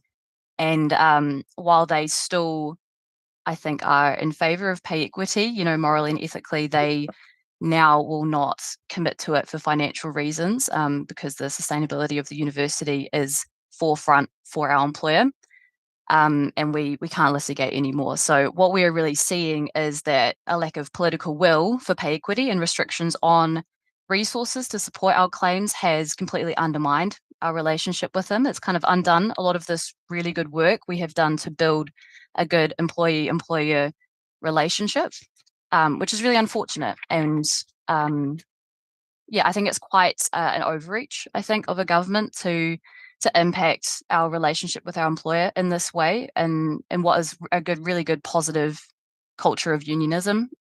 Yeah. Another part of the change, which is quite crucial, is that we can no longer do multi-employer claims easily. So we were doing it with all the other universities in New Zealand, and now they can easily dismiss that as an option. Yes, the employer can opt out from that process. For us, that means going from 16 claims, going from only having 2 claims, one for library workers, one for clerical workers, to having 16 claims if we were doing it with the same coverage at each university. So for us, that is a huge change in workload. and it's pretty unmanageable, I would say, for our union, and also it means less resource sharing for our employer. But I'm going to hand over to Alex now. Kia ora. I'm Alex. I'm a library assistant, so I would have been affected by this claim. But just to outline some of our concerns, like kind of get down to the nitty gritty of it. One thing, the new legislation basically means that an employer can just say that their financial status is grounds to reject a claim. Mm-hmm. And obviously that's huge. That just allows them to say, sorry, we don't have enough money this year, and just drop it, which means it is just not really legally enforceable. And remember, this is coming in a year when the government has, really kind of cut funding to a lot of universities. I know in our university, funding was only given to specifically target kind of STEM research. So none of that could be used for, general staff pay or anything like that, which is, so it's kind of really put universities in this bind, really, where they can't really have any legal obligation to work with us, whereas before they were quite happy to do so. And another factor is that the threshold for what was considered a female-dominated workforce was changed from 60% female to 70% female. Our workforce is estimated to be about 68%. So whereas before we were very comfortably coming within that threshold, the change, which seems completely arbitrary, has knocked us out by 2%. We have male and gender diverse colleagues who are fantastic, members of our teams. Our pay has not been raised because of their presence, because this is based on a historically rooted discrimination. Like, that's just not how things work. It seems like it feels like a deliberate attempt to limit the number of claims that can be lodged.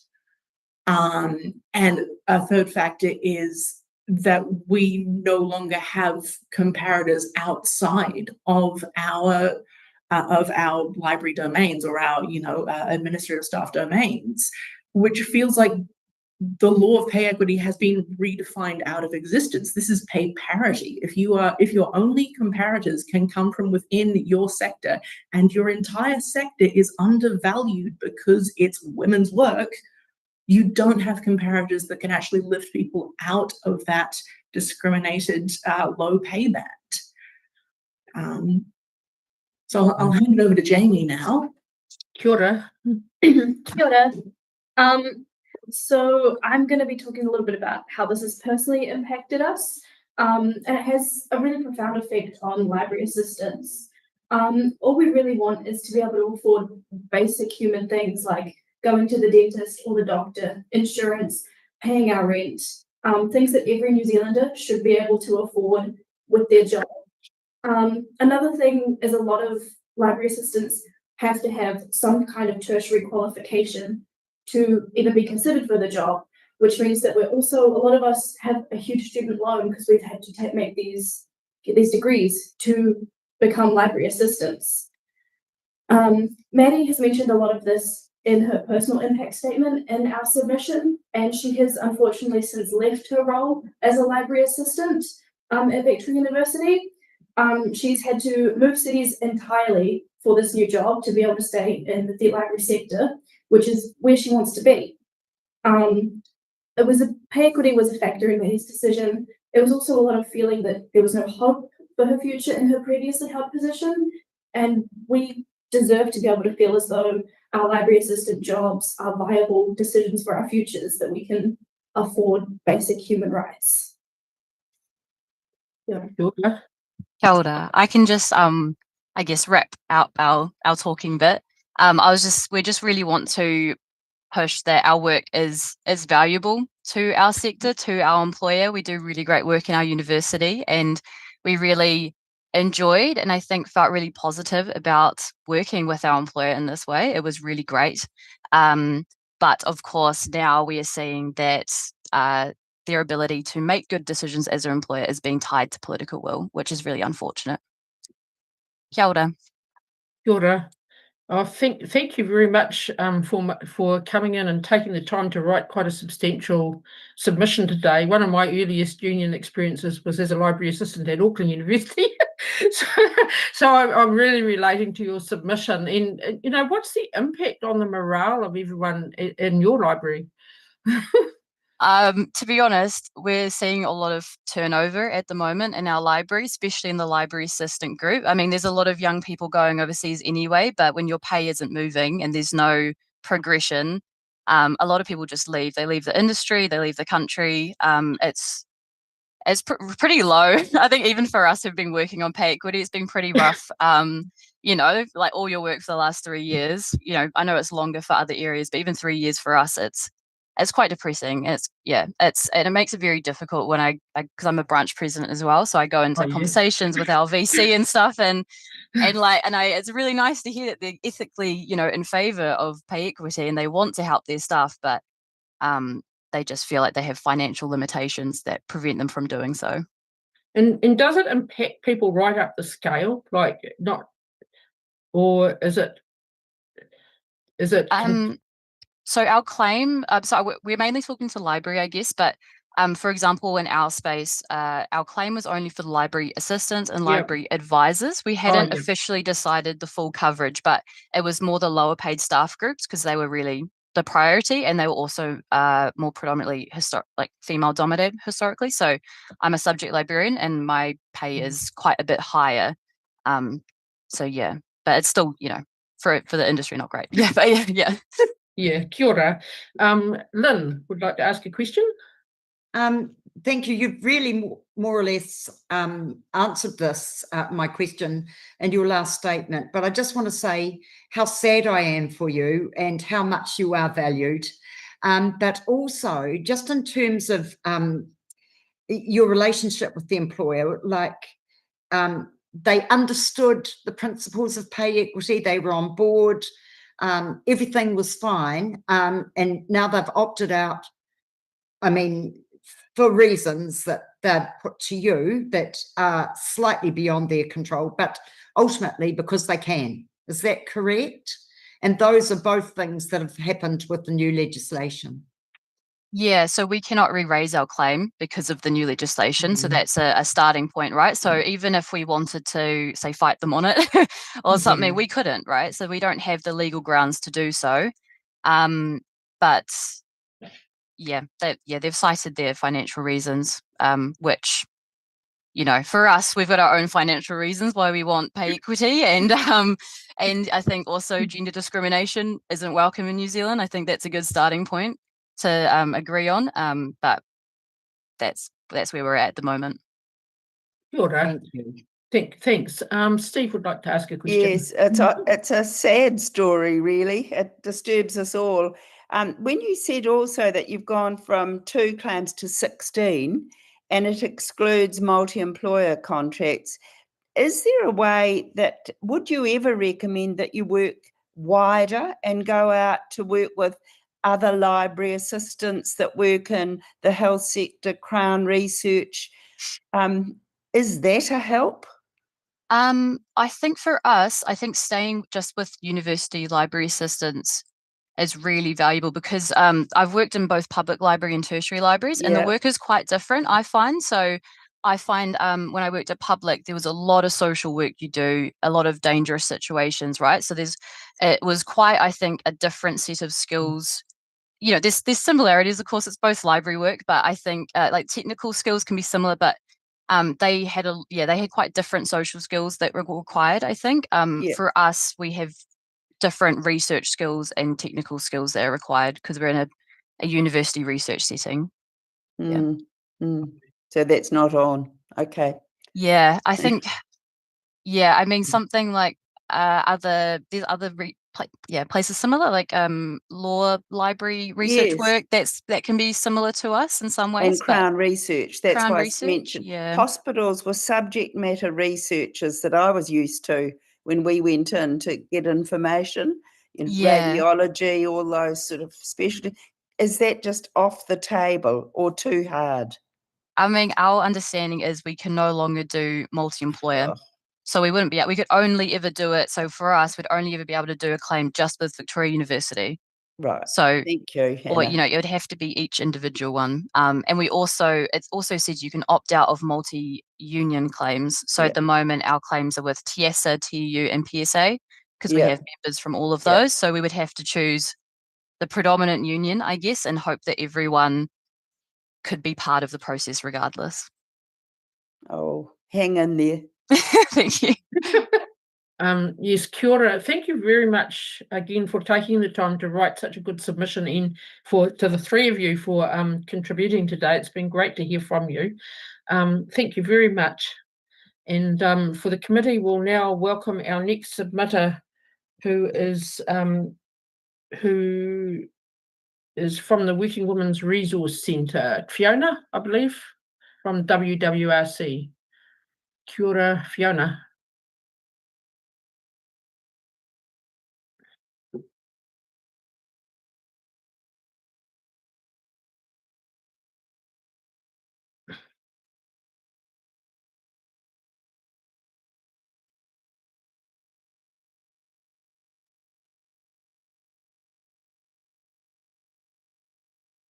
And committee, we will take a short break after Fiona's submission.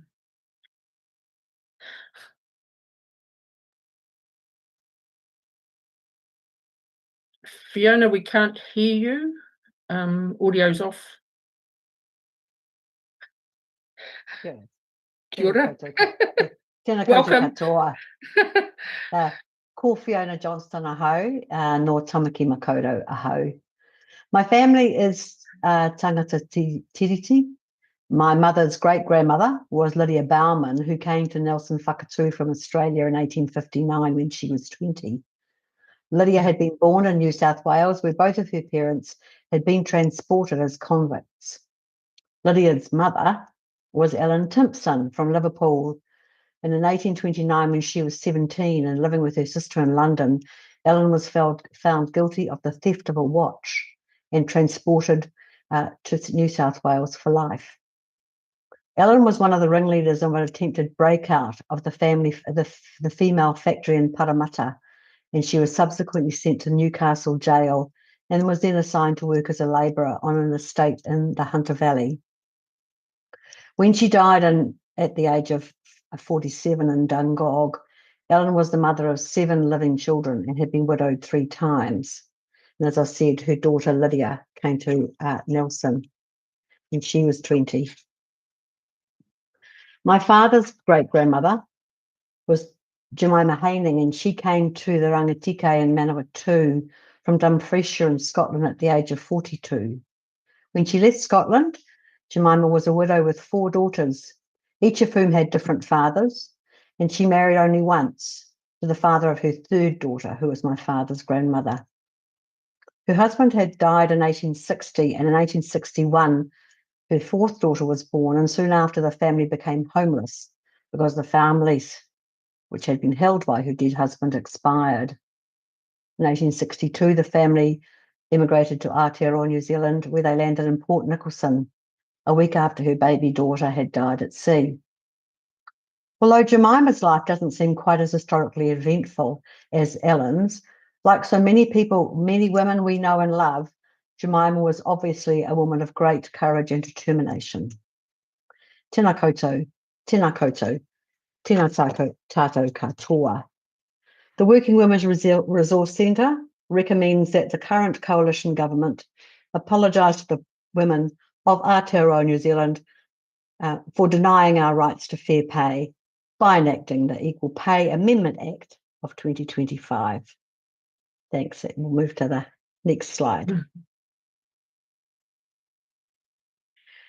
The Working Women's Resource Centre was set up in 1984, and we are part of the union movement. I bring greetings and congratulations from our committee: Tanya Bristow, Gabriel Brett Kelly, Ros Heaney, Bronwyn Maxwell, Carol Beaumont, Debbie Taylor, Denise Roche, Irena Brorins, Karen Newsom, Lois Hampstead, and Rosalie Webster.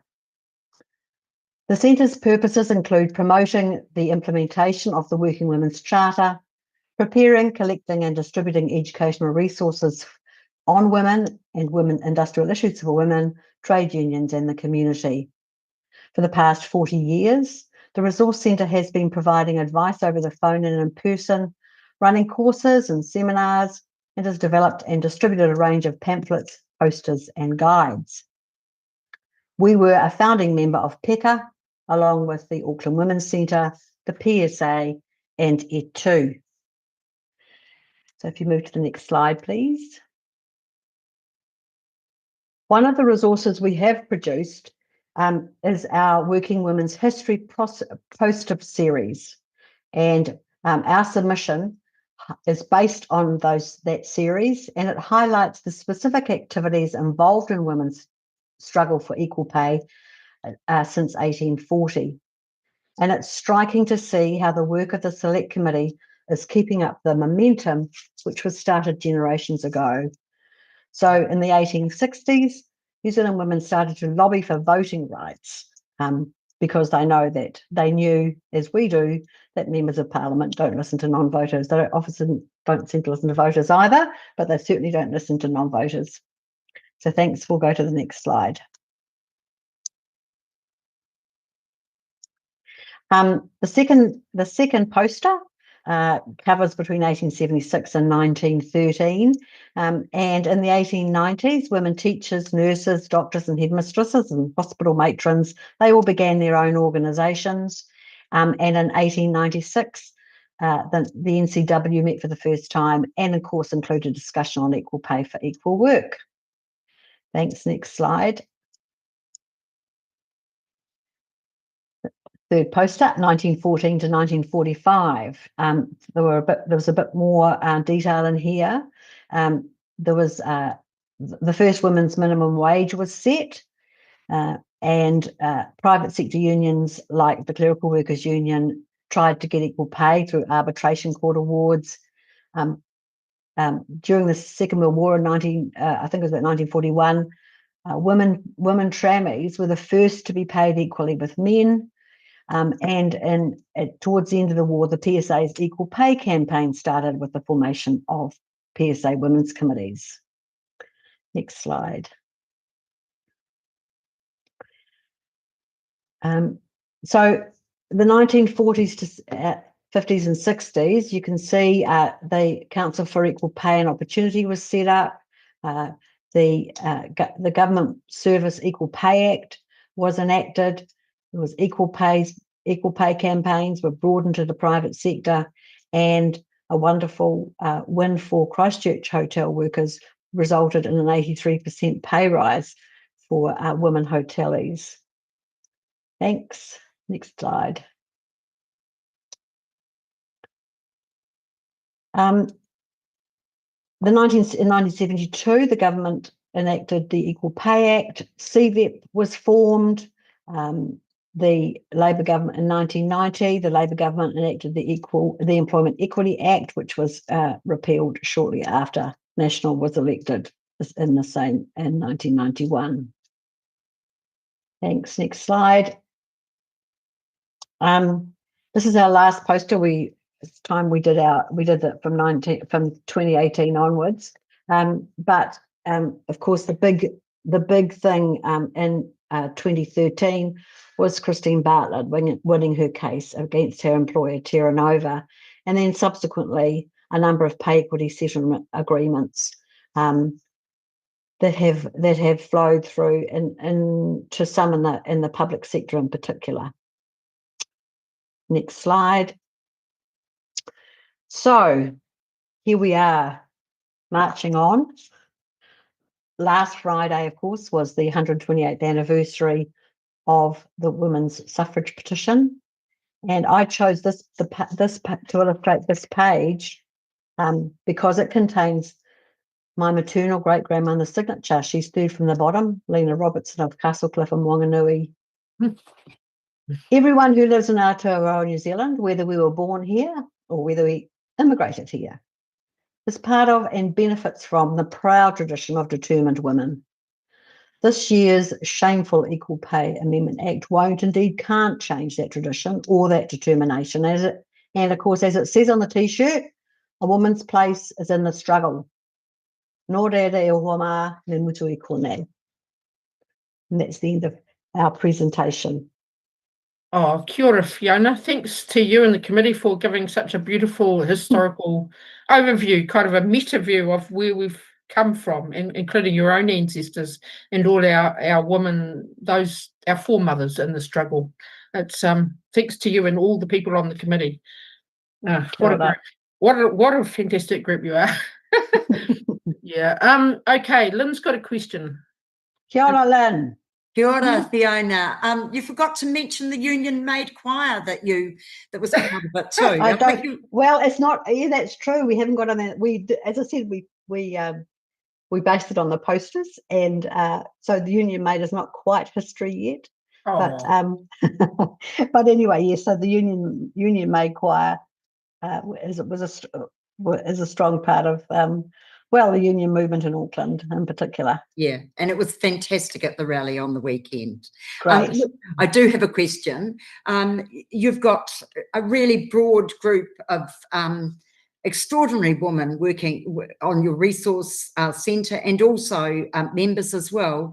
And I just wondered, with this new the amendments to the Act, did any of you have any inkling, any murmuring, any hint whatsoever about what was coming? I don't think so, no, not that I was aware of. It certainly wasn't discussed in any detail. Thank you. That's pretty consistent with what we've heard so far. Thank you very much, Fiona. We have deep roots and large ears, but none of us heard it. That's excellent ears and voices, but it's very consistent with what we've heard. Thanks very much. Kia ora, Fiona. Steve's got a question. Yes, thank you, Fiona. And the timeline's great because we're building accuracy around the timeline behind this issue. Did we take our foot off the pedal after the 2020 Act that was quite complicated? Did we think we'd got there few and then were shocked? I think people were shocked. I mean, I'm sure, and Lynn will remember this, and probably you do, Stevie, as well. To an extent, there was an acknowledgement that the Act was quite complicated, and it required, and whether that was because there were too many bureaucrats in the trade union movement now who accepted it and thought, okay, that's just process and we have to live with it, or whether in fact it was again a feeling of few. Well, I'm not quite sure, but certainly since all this has happened, there is quite a lot of talk about not trying to reconstruct the 2020 Act because it is so bureaucratically cumbersome and because it takes so long. And I know that there is some work being done in a number of quarters. I'm not sure about the detail, trying to think about a more appropriate way. But of course, I mean, the concept of job valuation started in communist Russia. It was trying to work out how to do it, and how do you make sure you pay people fairly? It's got a long history, but it's become completely enmeshed in the military-industrial complex.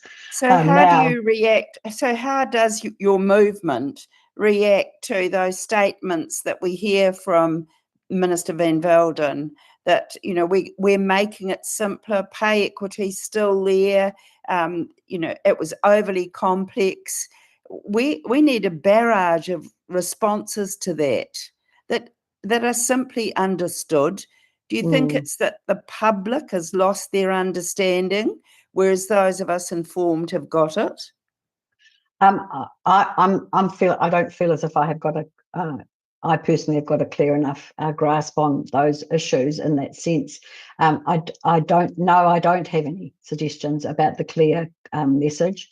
I do think that it's always this argument about bureaucracies, but we want bureaucracies, but we don't want them. We want to have interminable ways of making sure we're being fair. But then we are very uncomfortable about the amount of time it takes and the way in which everything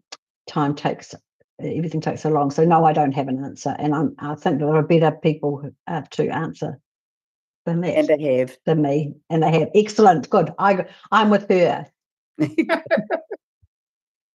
Kia ora, Fiona. This is a bit of a rude question, but I just wonder, do you feel that the men in the trade union movement at the moment feel the same passion and anger, just the sheer betrayal of what's happened? Do the men feel it as strongly? And do you have a sense that the men in the unions, and dare I say it, the labour movement beyond the unions, feel as strong as the WWRC and many others feel about the need to reinstate and actually go forward with pay equity as soon as possible? I think that for reasons which are, historical, women do feel more passionately and act more passionately and take the leadership roles around equal pay for work of equal value. Of course. I do think. Well, I think that I mean, if there's I think there is certainly a passion for it amongst the membership of unions, whether the leadership who are always struggling with priorities, feel the same, but certainly the impression you get from delegates and members is that the issue around fair pay is really, really important to their families. They know how important it is. And they're not taking their eye off it. That's certainly not my feeling. Kia ora. Thanks, Fiona. And it was great to see so many union people out, men as well as women, on the weekend.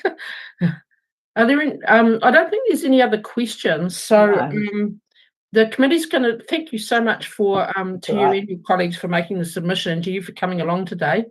The committee will take a short 5-minute break, and then we'll move to our next submission, which will be from Te Whare and Louisa.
Kia ora koutou. We've just come back from a short break, and I believe that we've got Louisa Wall from Te Wharatua here.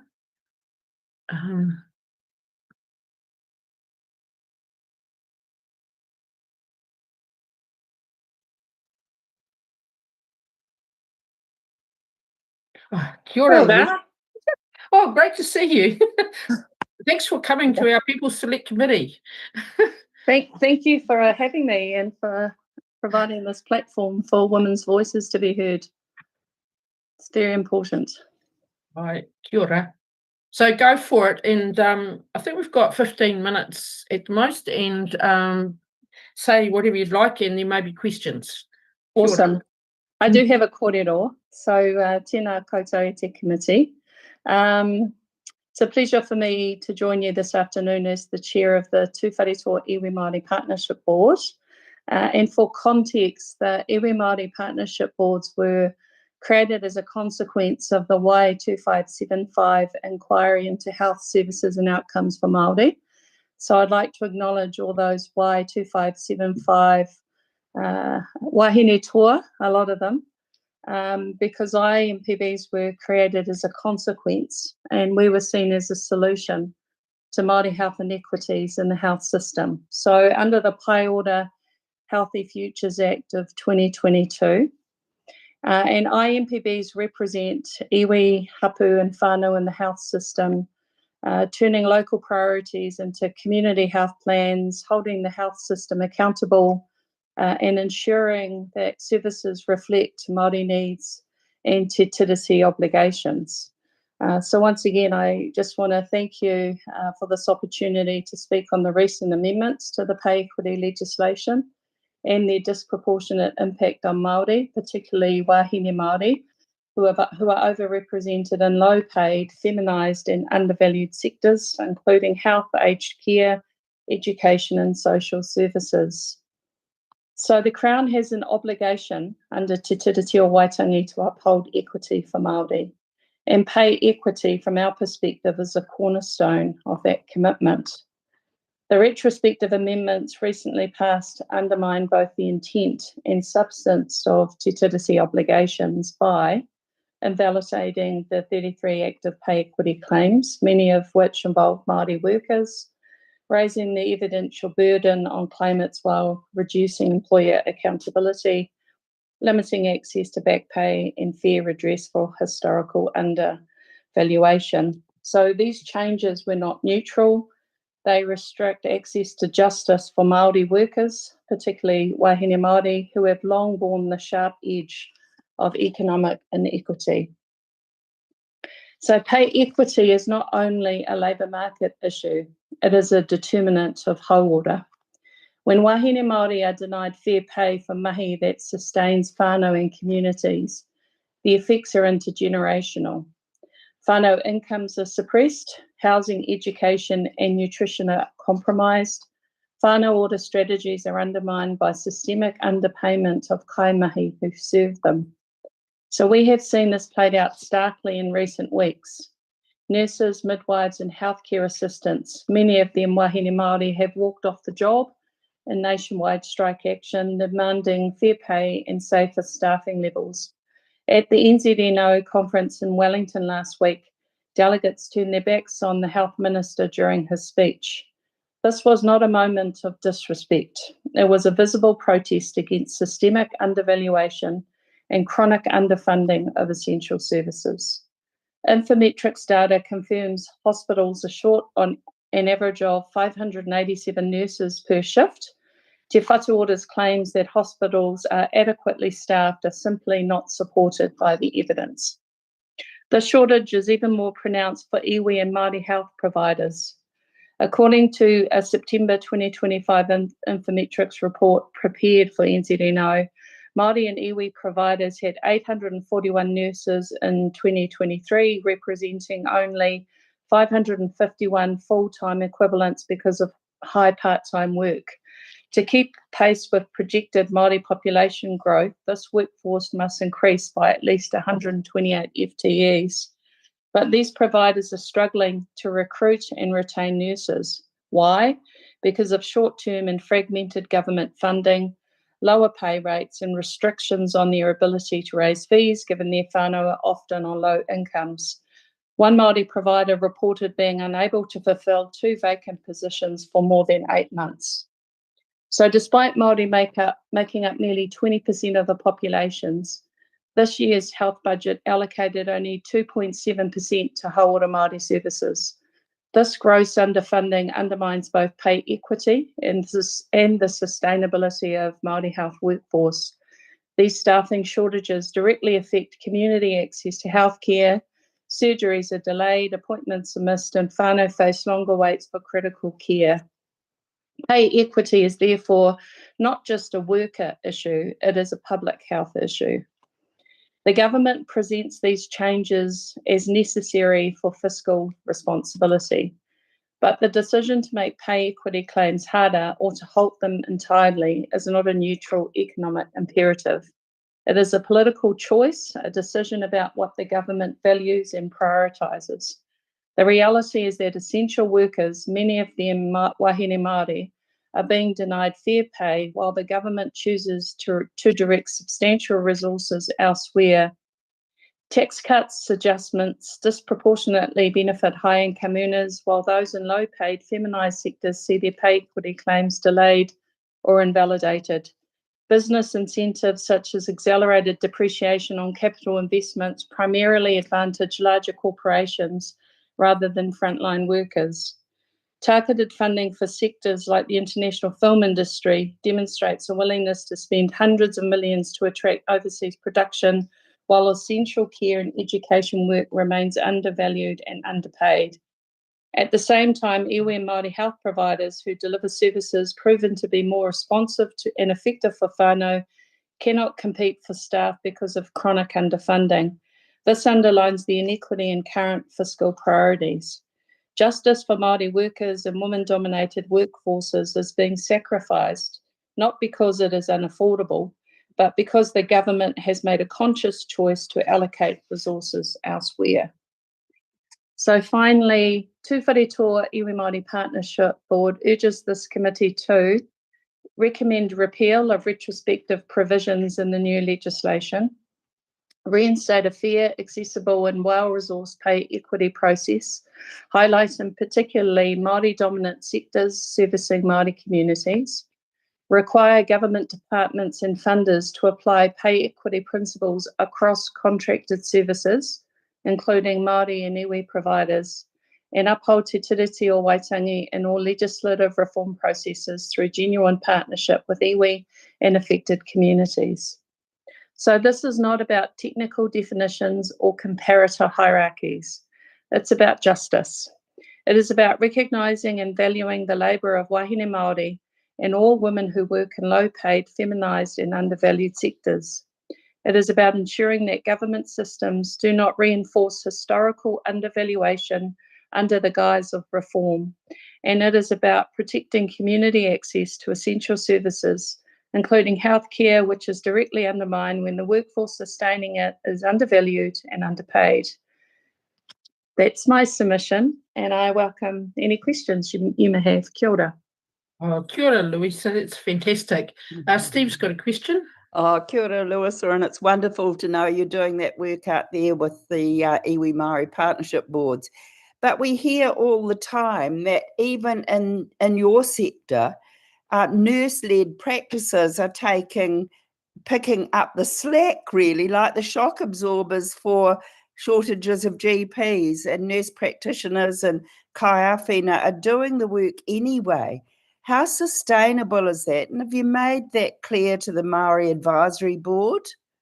It's an interesting question. We've actually just had a meeting today with with HMAC, Hauora Māori Advisory Committee. Look, we're going to work with them, and they have scope not only to advise the Minister, I guess, on priorities that the Minister has set, but also on significant issues that are affecting the work that we all do. And fundamentally, what we're trying to do is create better access pathways to ensure that primary health actually is funded to ensure our people aren't accessing hospital services, and engaging in the health system at a tertiary level, which is so much more expensive.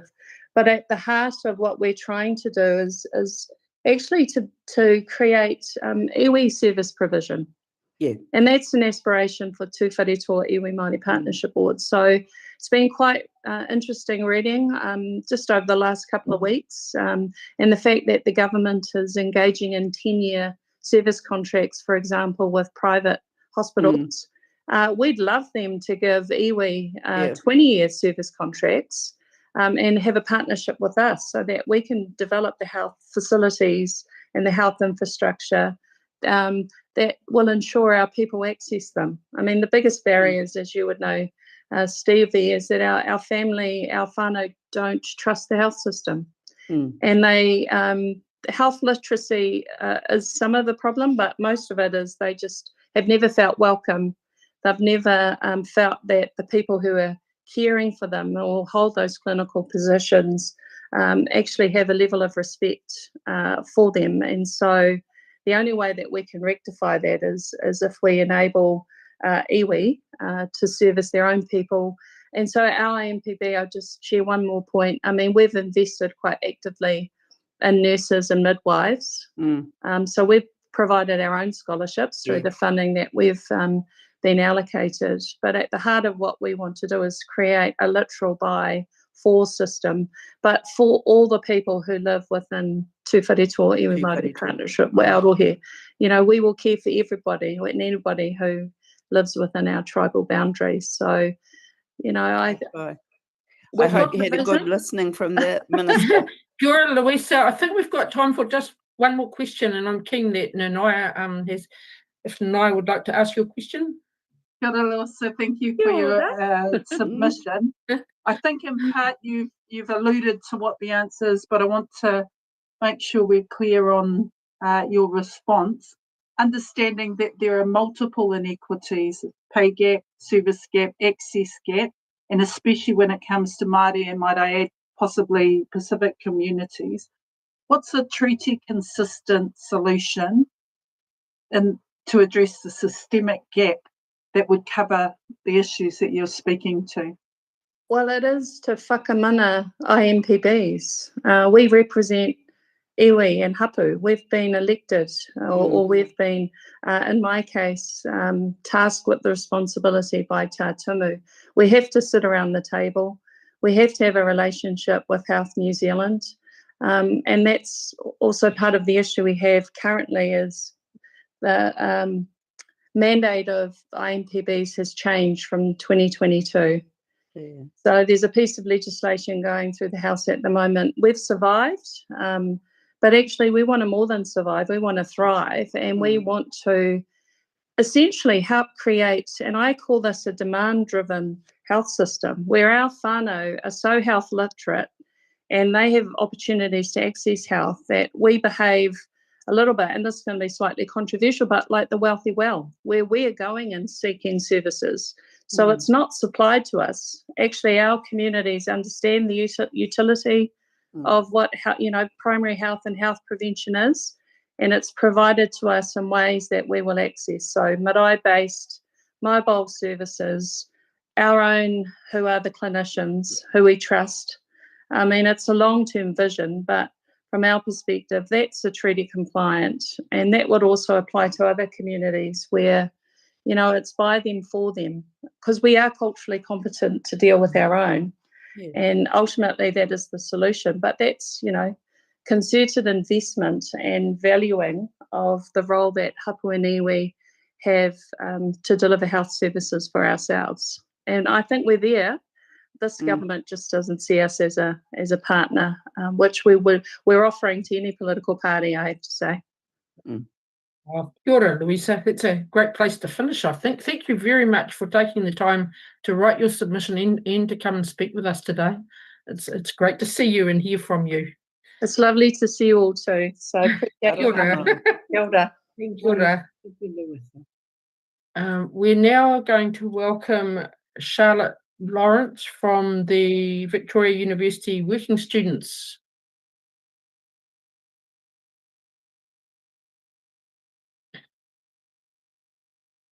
Kia ora, Charlotte. You're here.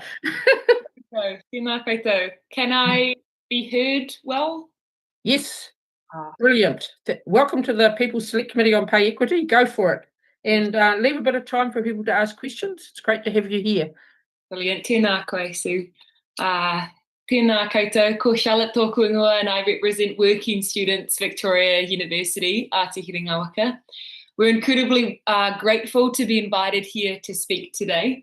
I'm also a volunteer for Living Wage New Zealand. I join the working students in declaring our complete rage at this amendment. Many of the students who we represent will be affected by this diminishment of their right to equity. Students have been at the forefront of austerity cuts, and this is another huge blow to us. Our hopes at having a fair chance in the employment field and of setting equal to our fellow students after we finish studying on the 7th of May 2025, when the Equal Pay Amendment Act was passed, were completely diminished. On a personal note, my parents are secondary school teachers, and their right to fair pay was also completely undermined by this legislation. In fact, hundreds of thousands of other workers were undermined. Austerity has constantly been linked to the belittlement of women, and this is no different. The moment that the greedy want more, the pockets of those with the least are pried upon. This government chooses to keep working women, some of our most vulnerable, in poverty. Under urgency, 52 years of progress was reverted. I think back to the working class women of Aotearoa and to their legacy of rage. The Dunedin Tailoresses Union, which was established in 1889, was the first women's union to be formed, and they helped advocate for women to get the right to vote. Throughout New Zealand history, working women have fought for every one of their rights, yet this government, some dressed in mock feminist pink pantsuits, dishonours their legacy. We'd also like to assert that this bill affects more than just women's rights, because it proves that no workers' rights are safe under this government. Not sick leave, not health and safety regulations, not the right to be free from unfair dismissal and trial periods. A precedent cannot be made with this amendment lest more workers' rights are lost. The workers affected by this change of legislation are some of the hardest working people in our country, holding up our most important services. So it's with complete outrage that we say that this amendment should never have gone through, and it must be resisted, repealed, and all changes must be reversed. I'd like to conclude on the note that working students are organising to protest this legislation, and we welcome any further opportunities or ways that we can work in solidarity to support pay equity. We know that equity means money and means dignity. Tēnā koutou ngā mihi nui. Oh, kia ora, Charlotte. Oh, beautiful submission. Thanks so much to you and your friends at the uni for taking the time to do this. Are there any questions for Charlotte or for her ropu? Lynn. Thank you, Charlotte. I just wanted to ask a personal question, actually, just what you are studying at uni? Oh, yeah, I'm studying history. Yeah, History. I've done another class history, so that's definitely helped. My last history lecture was on pay equity, so it's all up. Well, it's as Sue said, it was a wonderful submission and so well presented. And I loved your little bit of history in the women's movement in there as well. So thank you very, very much. Tēnā koe. Thank you. Do we have any other questions, or we just tautoko everything, a lot of what you say and what you do out there? And we love the passion. We just love your passion, Charlotte. It keeps us going. Thank you. Kia ora. Thank you. Kia ora, Charlotte. Thank you. Thank you. Our next submission is going to be from Kath Reed. Kath Reed, if I think she's here.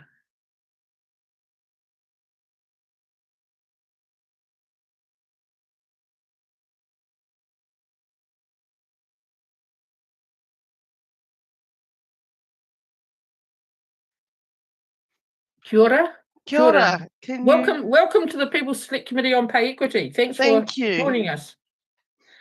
You can hear me okay? Yes. Excellent. Tēnā koutou katoa. My name is Kath Reed and I'm a career librarian of over 30 years. Library staff had a pay equity claim in progress when the government decided to cancel all active claims, and we were weeks away from completing the process to adjust our pay to an equitable level. Library staff are very poorly remunerated in New Zealand, to the point that many staff struggle to cover basic living costs. Library workers are incredibly undervalued, mostly because it is a deeply gendered role and seen as women's work. We are often seen as mere checkout operators, loaning, returning and shelving books. The stereotype of, oh, you get to read books all day, couldn't be further from the truth. Library work requires specific knowledge, skills and experience. Where we are seen as only providing recreational reading, we are required to undertake work to boost literacy, provide accurate information, encourage research and learning, and hold a deep knowledge of our collection. We run regular events, classes, and in dozens of different topics and formats. We are also required to have knowledge and skills in technology, civic affairs, community, and school curriculums. We frequently face hostile and aggressive customers and use de-escalation skills to prevent abuse and harassment.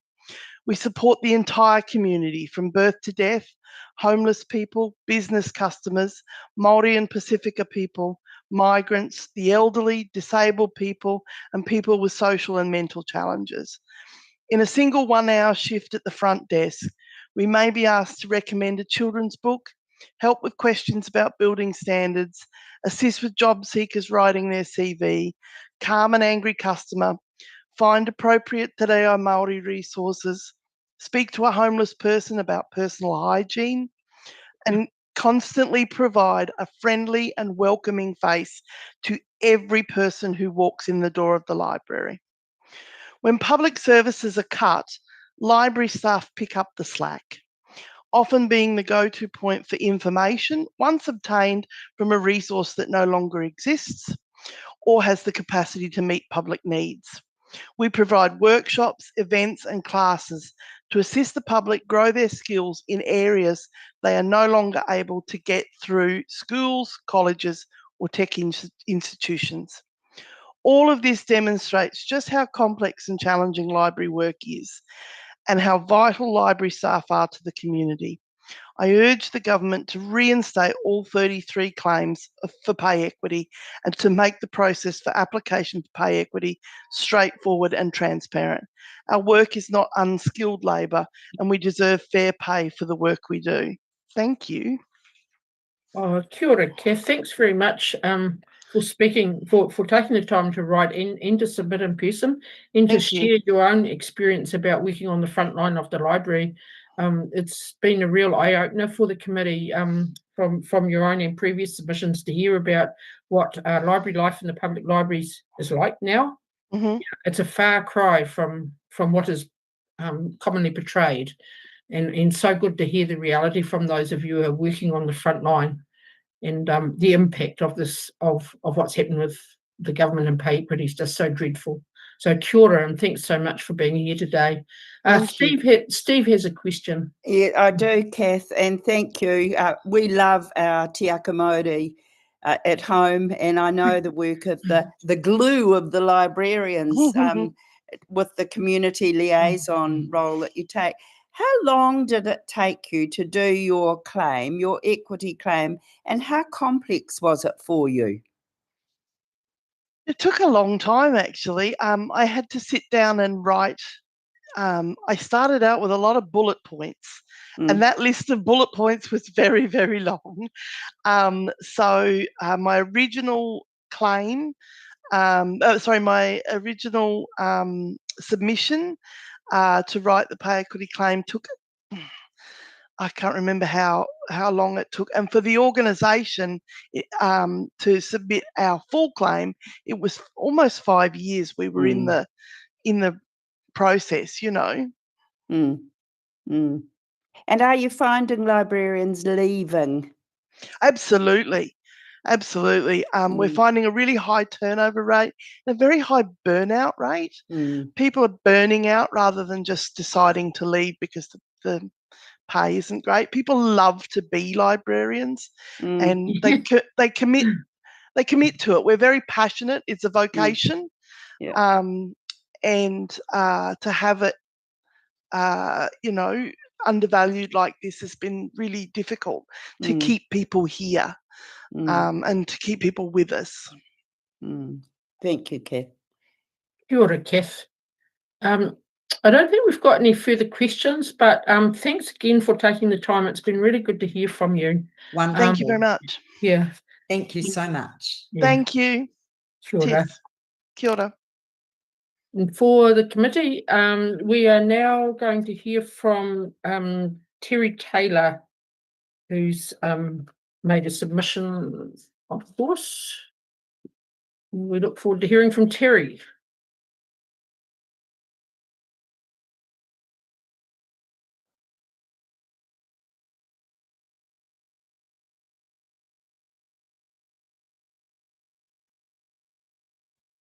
Oh, kia ora, Terry. Kia ora, everyone. Welcome to our People's Select Committee on Pay Equity. Yeah, thanks for the opportunity. And I've actually written it down for a change instead of winging it like I normally do to keep to time. So I'll fire away here for you right now, and I'm sure you'll have a couple of questions for me afterwards. Just firstly, kia ora, tēnā koutou. My name is Terry Taylor, and I am a specialist medical laboratory scientist working as part of the leukemia and lymphoma diagnostic team here at Dunedin Hospital. I have been involved with national professional governance with the New Zealand Institute of Medical Laboratory Science since 2009, including as president from the beginning of the health reforms through the pandemic and into the formation of Health New Zealand. These events have all combined to bring our frontline medical laboratory workforce into what are now very challenging and difficult times to negotiate. Just firstly, on behalf of the 4,000 strong female-dominated medical laboratory workforce, please accept our sincere appreciation and thanks for taking on this gender pay equity issue. Our profession feels it is a massive step backwards for a government to go down this path. You are all iconic and respected national leaders whom our workforce all looks up to, obviously, and we collectively support this committee.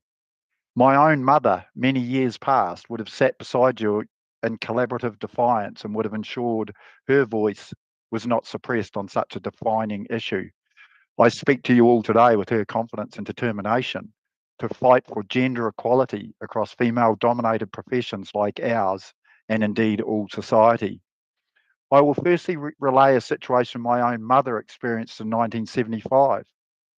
She was the only woman in the new intake of recruits to train to become traffic officers, as they were back then.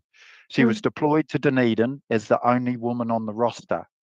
Guess what her operational role assigned to her was? Yes, she was sent to do the lollipop school training because none of the male officers wanted to do that. After speaking up and much angst, she soon resigned to become one of Central Otago's leading and innovative orchard managers and viticulturalist up until she died far too young. A life lived in gender defiance and standing up for what she believed in.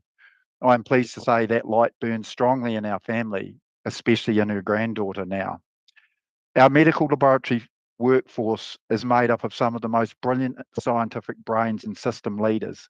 Scientists trained for many years to become specialists and vital links in a patient's diagnostic and treatment journey. Our workforce provides over 200,000 patient test results every day. All cancer diagnostics require some form of pathology test or procedure. How apt that the helicopter's coming in just as I'm speaking to you. And most clinical decisions for patient diagnosis and care rely on pathology tests of some description, of which the people on that chopper will be experiencing in the next wee minute. These dedicated health practitioners provide pathology testing 24 hours a day, every day within the public hospital labs in New Zealand.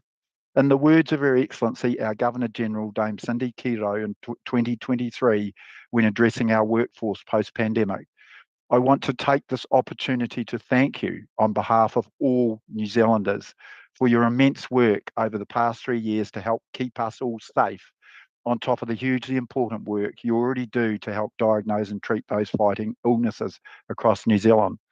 I think that sums up perfectly just what this group of dedicated and selfless practitioners do and have done for the people of this country. New Zealand has 44 diagnostic labs performing publicly funded work in New Zealand, 32 in Te Aki a Maui and 12 in Te Waipanamu. 19 of the labs are run by Health New Zealand and 25 by private laboratory providers. The New Zealand Blood Service operates a national network separate to this as a public service entity. In October 2023, the Health New Zealand Allied Health Scientific and Technical Workforces had a pay equity settlement accepted for a long list of medical professions that was shown in a court of law to have had historical gender-based pay inequity. This included our medical laboratory scientists and technicians working in our public hospital laboratories. There was a catch, however. This did not apply to those working in public hospital laboratories that had been outsourced to private laboratory providers. This instantly saw a 30+% and accrued back pay disparity kick in for 50% of our public laboratory workforce that worked in regions that had laboratory services outsourced by past historical district health board decisions. This includes large public hospital labs in the likes of Wellington, Palmerston North and Dunedin hospitals. Incidentally, professional bodies and unions had no say in the original past outsourcing decisions and the potential future pitfalls. Although that is now changing, the historical past contracts still dominate the New Zealand pathology landscape. I will reiterate, Health New Zealand funds all publicly funded pathology services in New Zealand, regardless of whether these services are insourced or outsourced. The money all comes from the same publicly funded Vote Health pot. The results of this as we work through 2025 are both dramatic but also entirely predictable. We effectively now have a two-tier national laboratory situation due to this salary discrepancy. Staff retention across the private outsourced laboratories is best described as a revolving door, as staff able to then move into Health New Zealand laboratories in other regions or simply quickly become disillusioned and move out of the profession or overseas. The very clear messages now coming out across various OIAs clearly show that this government is not intending to honour large Crown payments to private providers regards pay equity settlements to make up this windfall for sectors such as ours. On one hand, I can understand this for our sector, as the private providers have historically done very well out of the laboratory contracts. However, it is a very different post-pandemic, with rising demand and costs hitting the private labs operating under fixed contracts exceptionally hard. The cost to the New Zealand health system over the past 2 years has been completely obvious to all of those who have seen the media on what is happening across our pathology sector.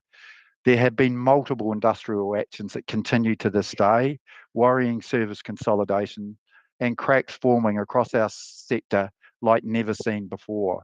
I would hasten to add that our medical laboratory technicians working in the private sector continue to be the lowest paid registered health professionals, mostly on barely above minimum wage and most certainly not a living wage.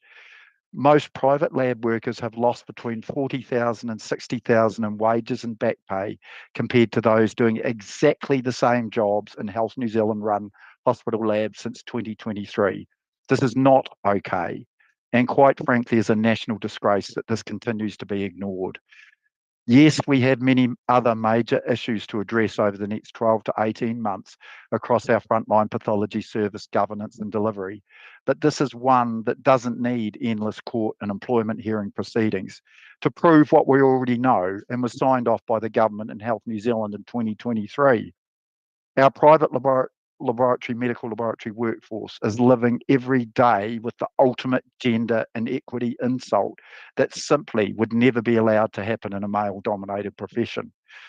Unfortunately for this workforce, all they get now is empty promises and hollow statements about everyone caring but unable to address the bleedingly obvious. Words don't pay bills, feed and clothe children, nor provide a secure financial future for this far too long neglected group of essential frontline health practitioners. We simply have to do better.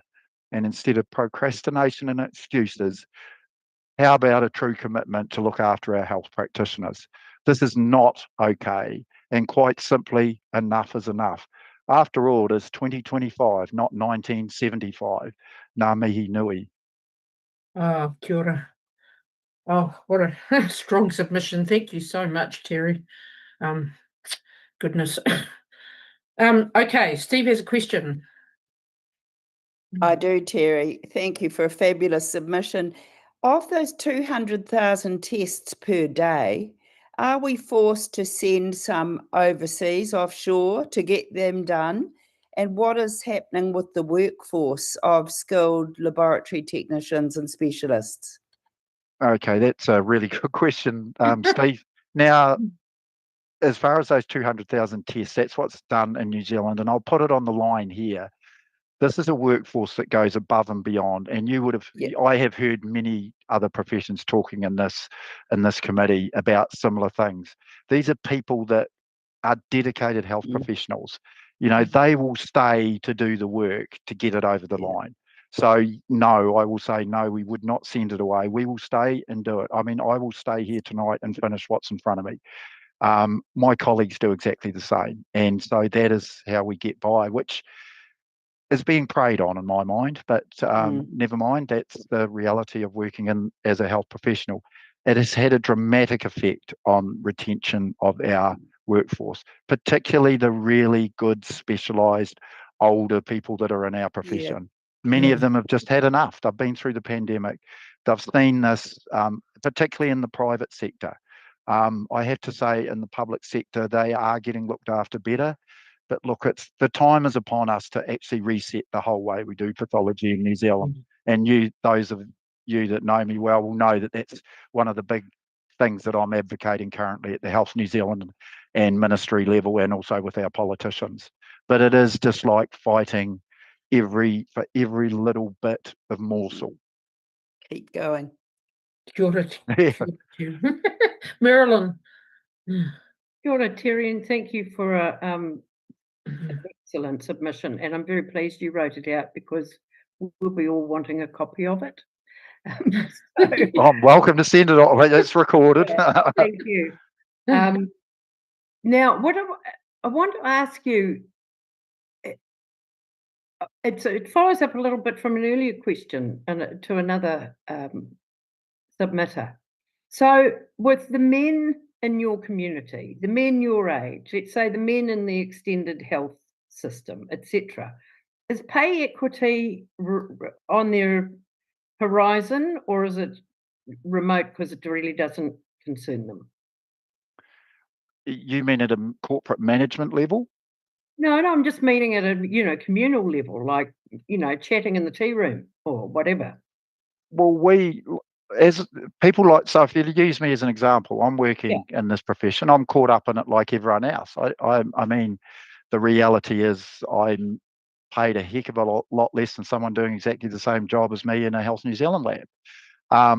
Yes, of course, people talk about it, and I think it's up to those of us like me that have a profile and have a voice to actually stand up and bring everyone along with us to say that this isn't all right. And it isn't all right. I mean, you've just heard me. I mean, some of these people are doing it extremely tough.